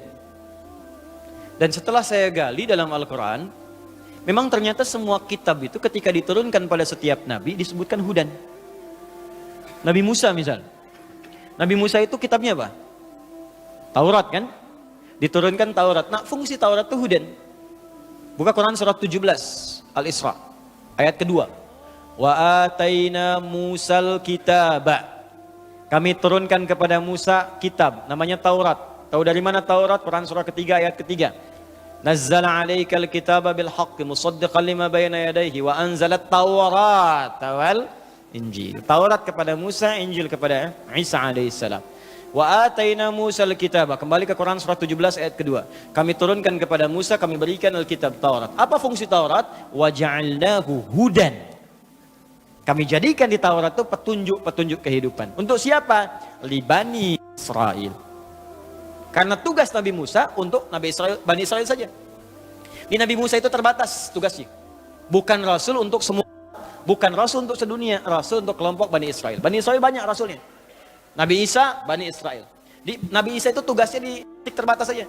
Wilayah Palestina sedikit sebagiannya. Di situ aja. Makanya kalau nyampe ke Indonesia itu kelewatan gitu. Ya, nyampe sana aja di situ. Nabi Isa, Yesus, Mesias itu tugasnya di sana. Bahkan ada nanti di satu masa 2 nabi. Ya, beda komplek. Ya, jadi tugasnya itu dinasnya satu nabi komplek A, yang satu komplek B. Contoh paling gampang apa? Nabi Ibrahim dengan Nabi Lut. Lut itu keponakannya Nabi Ibrahim. Ya di satu masa, cuma dinasnya tempatnya beda. Tahu dari mana? Quran surah 51. Ya ayat ke-24 sampai ayat 30. Itu dikisahkan ada malaikat ingin datang ke kompleknya Nabi Lut. Karena di komplek Nabi Lut itu, masyarakatnya itu udah kelewat batas, udah nantang azab. Mana azabnya Lut? Mana? Katanya mau diazab, sampai sekarang belum. Langsung dijawab Allah, dikirimkan malaikat. Cuman sebelum ke tempat Nabi Lut, mampir ke tempat Nabi Ibrahim. Ini ada amalan. Saya lompat sedikit ya. Amalannya penting nih. Kalau Anda bisa kerjakan, Anda dapat. Lihat sini. Ini rahasia. Kita saja nih. Quran surah 51 ayat 24. Paling kanan sebelah bawah. Kedengaran suara saya? Tidak. Kok bisa? Enggak kedengaran tapi bisa jawab ya. Quran surah 51 ayat 24. Hal hadithu dhaifi Ibrahim al-mukramin.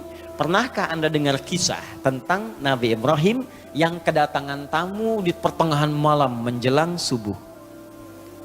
Dan dahsyatnya kata Allah, masih dimuliakan tamunya. Kedatangan tamu tengah malam, dini hari masih disambut. Idh dakhalu alaihi faqalu salama. Ketika tamu itu datang mengucapkan salam. Assalamualaikum. Waalaikum. Dijawab oleh Waalaikumsalam. Saya tanya pada Anda ya. Kalau ada 2:30 tuh 2:30. Tamu datang malam-malam. Ya. Assalamualaikum. Dijawab enggak? Enggak. Jawab aja dulu. Karena hukum menjawab salam itu wajib. mengucapkan sunnah. Quran surah keempat ayat 86. Wa idza huyyitum bitahiyyatin fahayyu bi ahsana minha. Kalau Anda diberikan penghormatan, salam jawab. Jawab aja dulu. Assalamualaikum. Waalaikumsalam. Assalamualaikum. Waalaikumsalam warahmatullahi. Assalamualaikum. Waalaikumsalam warahmatullahi wabarakatuh. Buka dong. Enggak. Jawab aja dulu. Ini jawab qala salam. Waalaikumsalam. Ini kalimat Quran langsung, boleh disingkat kalau dituliskan, boleh singkatan assalamualaikum, disingkat salam. Dibaca assalamualaikum warahmatullah. Sama dengan bismillahirrahmanirrahim, singkatannya basmalah. Alhamdulillahirabbil alamin, hamdalah. Ya. Ini sudah jam 10 kurang seperempat. Sekira waktunya sudah cukup. Saya mohon maaf ya, kita akhiri saja dengan hamdalah. Hamdalah. Oh tidak. Contoh, ini bukan mau mengakhiri, contoh. Hamdalah, alhamdulillahirabbil alamin. Takbir Allahu Akbar. Kita masih ada waktu, masih bukan. Ini contoh, ya. Sama salam itu singkatan dari assalamualaikum. Ada singkatan, ada, ya. Nah, maka apa yang terjadi? Saya cepat saja. Itu masih disambut oleh Nabi Ibrahim. Kemudian faragha ila ahli. Beliau datang ke istrinya, Sayyidah Sarah waktu itu. Masih nanya, mah ada menu terbaik apa? Tamu istimewa nih malam-malam. Qaumun munkarun. Oh ini bukan orang sini, orang jauh. Kalau orang jauh jangan banyak ditanya. Dimudahkan oleh Mas datang ke menu terbaik apa? Gak ada. Pak, ini gak ada stoknya. Bahasa kita. Kata Nabi Ibrahim, kita lihatlah ke belakang. Ditemukanlah anak sapi punya beliau itu, lembu. Itu masih nyembelih dulu. Faja'a bi'idlin samin. Disembelih bikin gulai malam-malam, dihidangkan. Muncul persoalan. Begitu dihidangkan faqarabahu ilaihim qala la taqulun. Setelah dihidangkan Nabi Ibrahim ikut duduk tapi makanan enggak disentuh. Dilihat aja begini. Diamati oleh Nabi Ibrahim, sudah enggak disentuh, ngelihat kaki ke bawah, kakinya enggak nempel ke lantai. Komplit itu mah. Baju putih, rambut panjang. Malam-malam lebih daripada 3, 5, 7.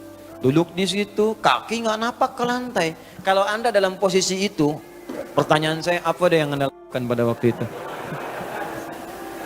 Pingsan. Sudah nggak ada kesempatan lari, Bu. Ya, jadi rasa takut yang tidak memungkinkan kita untuk mengelak disebut aujas namanya. Maka redaksi Qurannya, fa'aujasa minhum khifah. Maka takutnya udah nggak bisa ngelak. Di situ aja. Apa jawabnya? Qalu la takhaf. Wabasyaruhu bighulamin alim. Ini rahasianya. Ternyata itu malaikat yang sedang menyamar. Menjadi laki-laki datang bertamu. Mereka berkata, kamu jangan takut. Kami malaikat yang ditugaskan oleh Allah untuk bertamu mampir ke sini sebelum datang ke Nabi Lut. Bayangkan, orang mampir aja dijamu oleh Nabi Ibrahim, diservis oleh beliau dengan servis yang tidak biasa. Salam dijawab, datang disempurnakan, diberikan segala hal yang nikmat. Apa balasan Allah? Karena beliau mengerjakan yang tidak biasa, maka Allah memberikan balasan yang tidak biasa. Wabasyaruhu bighulamin alim. Maka istrinya Sayyidah Sarah yang divonis secara medis dan klinis mandul, tak mungkin punya keturunan, diberikan kabar pada saat itu. Kamu akan punya keturunan. Dibalas. Sudah monofos, gak mungkin punya keturunan. Ada faktor lain secara klinis, gak mungkin. Maka turun jawaban Allah. Ketika Anda mengerjakan amalan yang tidak biasa, maka Allah pun memberikan jawaban yang bahkan mustahil menurut kebanyakan orang. Itu rumus Quran. Jadi rumusnya begini. Kalau Anda sedang punya persoalan yang berat, yang tidak biasa bagi sebagian orang, maka cari amalan-amalan yang tak biasa. Orang tidur malam Anda bangun. Orang makan Anda puasa. Orang baca Quran 1 halaman Anda 1 juz, kejar. Dan niatkan untuk memohon kepada Allah solusi dari setiap persoalan yang Anda alami. Itu yang dimaksud di Quran surah kelima ayat 35. Itu yang dimaksud tawassul dengan amalan. Ya ayyuhalladzina amanu taqullaha wabtaghu ilaihil wasilah. Cari wasilah. Ya. Nah, apa gambarannya di sini? Yang mau saya katakan, kembali teman-teman sekalian, setiap nabi dapat kitab. Setiap kitab itu hudan. Beruntungnya kita, hudan yang diberikan kepada nabi kita yang paling istimewa. Nabi Muhammad SAW, namanya Al-Quran, dan ketika diturunkan disebut hudan. Buka Quran surah kedua ayat 185. Karena nabinya istimewa, turunnya di waktu yang istimewa. Malamnya istimewa, langsung malam Al-Qadar. Waktunya istimewa hari Jumat, langsung Sayyidul Ayyam. Bulannya istimewa Ramadan, Sayyidus Syuhur.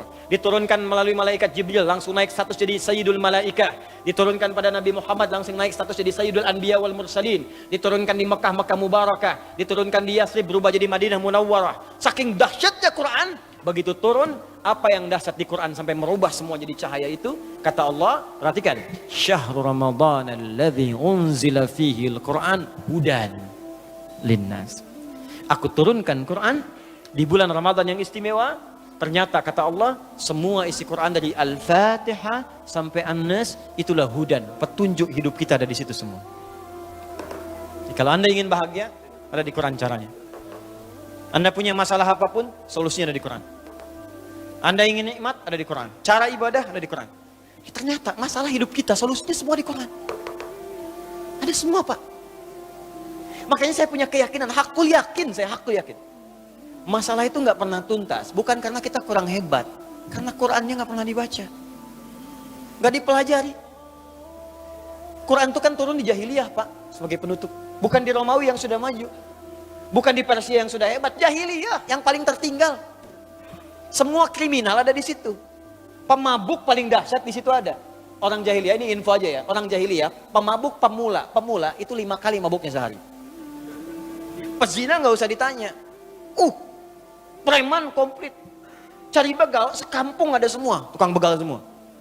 Pembunuh ada. Di sini mati, sana mesti tewas. Ada semua di situ. Titik nadir yang paling tinggi, makanya disebut jahiliyah. Jahil itu untuk ke orangnya, jahlun sifatnya, pakai tak gabungan. Jahiliyah. Jadi kalau Anda nyari sifat buruk ada di situ semua. Orangnya kumpul di situ. Ada semua. Dan Quran turun di situ. Tapi apa yang terjadi? Begitu Quran turun, diajarkan oleh Nabi, diikuti oleh mereka. Keluar dari jahiliyah menjadi khairu ummah. Kalau Anda cari orang paling jujur pada masa itu, adanya di situ. Cari orang paling sabar, ada di situ. Cari orang paling dermawan, ada di situ. Cari orang paling hebat, ada di situ. Disaksikan langsung turun persaksian dari Allah. Turun Quran surah ketiga ayat 110. Paling kiri sebelah atas di mushaf. Kuntum khairu ummah ukhrijat linnas. Kalian umat terbaik. Bayangkan dari jahiliyah berubah jadi khair ummah. Yang tadinya banyak kekacauan di rumah tangga jadi paling harmonis. Tadinya banyak kacau Pak rumah tangga itu. Jahiliyah itu kalau bosan suami istri malam, itu besoknya bisa tukeran. Aku bosan sama kamu, aku juga. Udah tukeran, mata tangganya tukeran besoknya.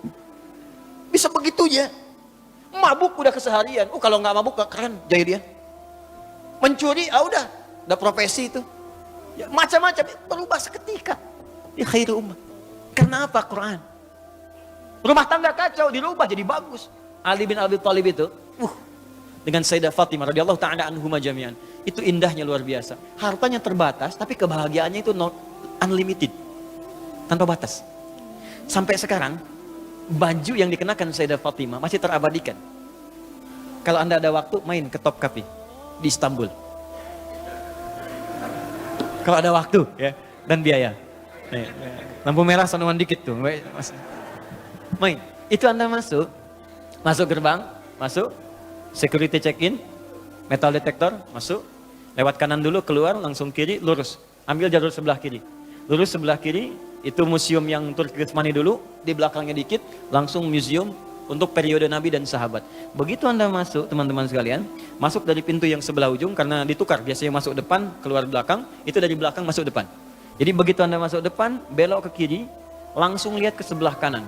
Di situ ada ruang kaca dipajang, baju yang dikenakan Sayyidah Fatimah. Diawetkan sampai sekarang 15 abad masih ada. Padahal hidupnya begitu sederhana, tapi kesederhanaan itu tidak menghalangi keduanya untuk bahagia. Indah. Ternyata bahagia itu tidak cukup dengan minum kopi. Tidak cukup dengan minum teh. Bahagia itu ketika Anda bertakwa di hadapan Allah Subhanahu wa taala. Itu poinnya. Catat, bikin status. Gini. Semua ada di Quran. Nih saya baca cepat ya. Gak usah dicatat. Saya baca cepat, dengarkan aja. Kalau mau nyatat nanti lihat rekaman. Ya, di YouTube nanti lihat, di ayat official. Nanti Anda buka lagi satu-satu, Anda lihat tuh. Ya, kuota cukupkan dulu. Ya.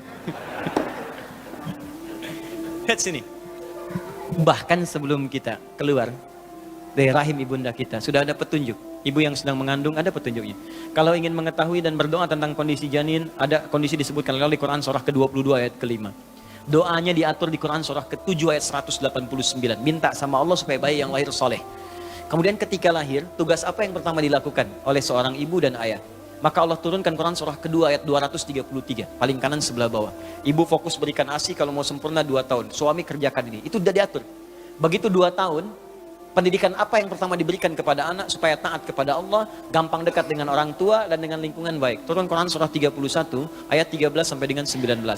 Begitu dia beranjak kemudian sampai titik dia mau menjelang baliknya dan dia mau sekolah dengan yang formal, maka turun ketentuan lagi. Ini ajarkan ini doanya, ini caranya supaya dia paham dalam pelajaran. Turun Quran surah 9 ayat 122. Dia boleh dapat ilmu tapi iman juga harus kuat. Turun Quran surah 58 ayat ke-11. Caranya Quran surah 96 ayat 1 sampai dengan ayat 5-nya. Tingkatkan takwanya supaya ilmunya juga dapat. Turun Quran surah kedua akhir ayat 282. Lalu dirinci amalan-amalannya sampai dimudahkan oleh Allah. Kalau dia bahkan menghafal Quran pun diringankan oleh Allah cara menghafalnya. Turun Quran surah ke-75 ayat 16 sampai dengan 18-nya. Kemudian naik lagi. Ada dia semakin naik, semakin tinggi, mungkin dia mulai merantau. Ya, sekolah di kampusnya bukan di tempat dia. Pergi ke Jakarta, pergi ke Eropa, pergi kemana-mana. Kata Allah, kalau kamu pindah kemanapun, pasti akan dapatkan kultur yang berbeda. Masyarakat yang tidak sama. Jaga takwamu begini caranya. Turunkan Quran surah 49 ayat 13. Kadang-kadang ketemu jodohnya. Saat ketemu jodoh, kamu ta'aruf jangan lama-lama. Siapkan lamaranmu, carikan kemudian maharnya, dapatkan yang terbaik. Quran surah keempat ayat keempat. Lakukan pernikahan, Quran surah ke-30 ayat 21. Saat mau nikah pun diberikan pelajaran. Kalau jadi suami, ini tugas kamu di awal. Istri tugasnya ini. Kalau nanti ada masalah, ini masalahnya. Dirinci oleh Quran. Dari mulai masalah salah komunikasi yang tidak sempurna, sampai persoalan yang sulit diselesaikan, begini caranya. Turun Quran surah keempat ayat 34 sampai 35. Bahkan dalam kondisi pun pecah, nggak bisa diselesaikan berdua, ini cara mencari orang bijak untuk menyelesaikan masalah di rumah tangga. Tadi surah 4 ayat ke-35-nya. Sampai diterangkan, kamu kalau sudah menikah laki-laki tugasnya begini, cara mencari nafkahnya ini yang standar. Quran surah kedua ayat 168. Kalau pengen cepat baru bergerak, rezekinya cepat. Quran surah kedua ayat 172. Kalau lebih cepat lagi belum bergerak, rezeki datang. Quran surah 7 ayat 96. Tapi jangan kamu kira saat bekerja akan biasa-biasa, akan ada tantangan. Mungkin ada yang tidak suka dengan engkau, persaingan yang tidak sehat. Kadang-kadang kau yang tender tapi hasilmu diambil oleh orang lain. Mungkin terjadi. Ujiannya pelajari. Dari mulai ujian ringan sampai berat. Quran surah kedua ayat 214. Solusinya di Quran surah ketiga ayat 142. Turunannya di Quran surah kedua ayat 155 sampai 157. Kemudian cara amalan menyelesaikannya Quran surah ke-7 ayat 79 sampai 81. Kalau sulit zikirnya dari Quran surah ke-21 ayat 87 sampai dengan 88. Ibu yang tinggal di rumah kadang merawat anak jangan dikira mudah. Mungkin dia bisa menangis atau berkata dan sebagainya. Turunannya di Quran surah ke-17 ayat 23 sampai dengan 27. Kadang-kadang ibu capek, lelah, sakit ringan-ringan, ada zikir Nabi Ibrahim. Quran surah 26 ayat ke-80. Kalau sakit ya kata dokter ini nggak bisa nih, nggak ada obatnya. Jangan percaya, pasti ada obatnya. Corona aja dalam sekian hari ada obatnya. Ya, aku turunkan kata Allah zikir Nabi Ayub yang kalau ada orang sakit nggak sembuh pun kata dokter, aku berikan kesembuhan yang sama seperti Ayub. Zikirnya di Quran surah 21 ayat 83 sampai 84. Sudah berumah tangga, belum ada tanda-tanda keturunan. Dokter mengatakan ini nggak bisa, nggak ada yang nggak bisa. Amalkan zikir Nabi Zakaria alaihissalam. Amalannya di Quran surah ketiga 38 sampai 39. Doanya Quran surah 19 ayat 2 sampai dengan ayat 15-nya. Kemudian Anda beranjak lagi sampai kehidupan nyaman, usia 40 tahun sudah sukses, orang tua masih ada. Kata Allah, jangan cukupkan kesuksesanmu untuk dirimu sendiri. Bawa orang tua dalam kesuksesanmu. Minimal kamu doakan dia. Turun bimbingan Quran surah ke-46 ayat 15. Sampai Anda sudah semakin sepuh, jangan dikira kemudian Anda akan sadar selamanya. Mungkin ada yang kembali seperti kebiasaan anak kecilnya. Turun Quran surah ke-22 ayat yang kelimanya. Sampai di ujung senja Anda, jangan bayangkan Anda hidup selamanya. Anda mungkin akan wafat. Karena itu kata Allah, pelajari cara wafat. Anda mau ke sini buka peta ke Masjid Nurul Hidayah, nyampe cepat. Anda mau meninggal, kok nggak dibuka petanya? Maka Allah turunkan peta kewafatan, peta sakaratul maut.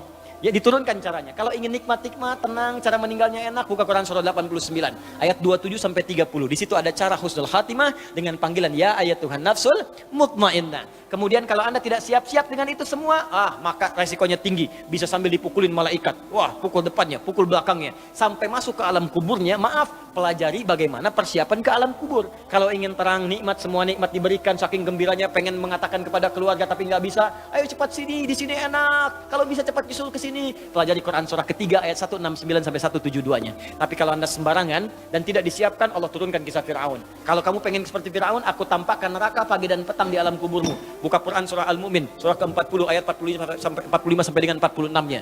Anda berkata tentang, ya Allah, bagaimana setelah alam kubur terjadi? Ada kiamat, diturunkan bimbingan tentang kiamat, satu surah sekaligus. Surah ke-75, supaya kita siap-siap dengan keadaan itu, walaupun kita mungkin wafat sebelum itu terjadi, kalau benar-benar beriman kepada Allah. Kemudian, ya Allah, bagaimana di akhirat nanti hisab? Kamu gak usah pikirkan hisab, nanti akan ringan. Yang kamu pikirkan, surga mana yang kamu masuki. Aku turunkan 4 di surga. Siapkan kurikulumnya di dunia. Bapak ibu mau ke surga yang mana? Ada surga kelas pertama bersama Nabi dan Rasul, orang-orang soleh, para syuhada, para siddiqin. Amalannya di Quran, surah keempat ayat 69. Anda ingin di taman surga, semua kenikmatan ada yang langsung berikan Allah tanpa perantara. Nikmatnya taman surga, punya rumah dekat tamannya langsung. Amalannya bagus, turunkan di Quran surah 51 ayat 15 sampai 23. Saya ingin surga yang luas ya Allah, boleh. Saya siapkan seluas langit dan bumi. Amalannya di Quran surah 3 ayat 133 sampai dengan 134. Ya Allah, saya nggak mau milih-milih, yang penting ke surga. Yang penting ke surga ya Allah. Ya, ajarkan amalan yang biasa-biasa, yang penting masuk surga. Kata Allah, nggak ada masalah. Aku turunkan amalannya, ada di Quran surah kedua ayat 25. Ya, awas, hati-hati dengan neraka. Karena itu aku turunkan sifat-sifatnya, jangan kerjakan amalan ini bisa masuk neraka. Neraka yang paling ringan Quran surah keempat ayat 56. Ya, di situ ada pembangkangannya. Turunannya di Quran surah kedua ayat 6 sampai dengan 7-nya. Ya, gerakan-gerakannya banyak diturunkan. Di Quran surah misalnya 6, ya, teman-teman semukan, hati-hati Quran surah 16 ayat ke-25.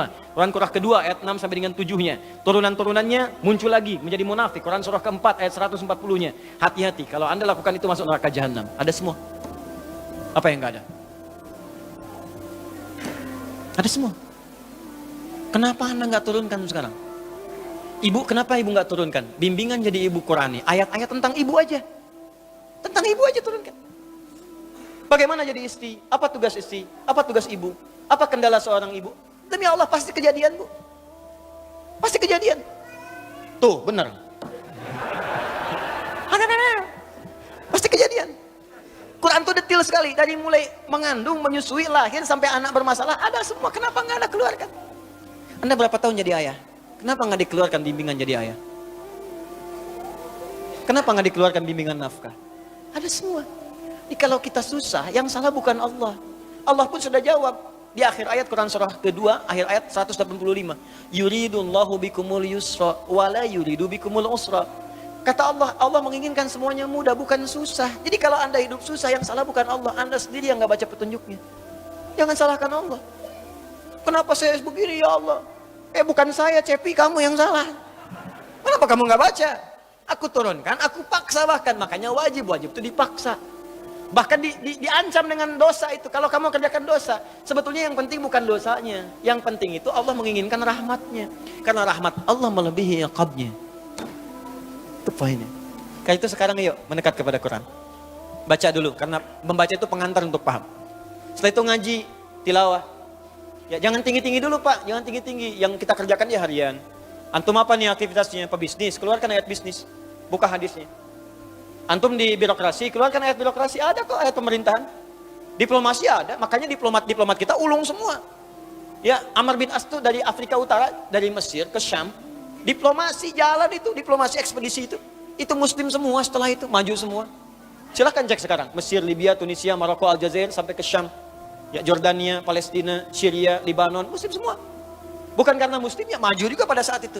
Ini informasi aja ya. Dulu zaman itu, Afrika Utara itu provinsi. Afrika Utara provinsi.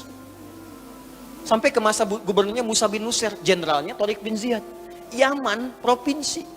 Gubernurnya Mu'adz bin Jabal. Provinsi, sekarang jadi negara. Dan makmur semua. Spanyol dulu, Andalusia, kiblatnya Eropa. Kita mendambakan itu. Dan kita itu muslim paling besar di dunia. Tapi mana isi Qurannya? Dan itu disupport oleh undang-undang kita juga. Itu bahkan negara pun undang-undangnya mensupport kita. Supaya kita soleh. Coba buka pasal 29 ayat 2. Ayo ngajinya pakai undang-undangnya. Negara menjamin kemerdekaan tiap-tiap penduduk untuk memeluk agamanya masing-masing dan beribadah menurut agama dan kepercayaannya itu. Dijamin oleh negara.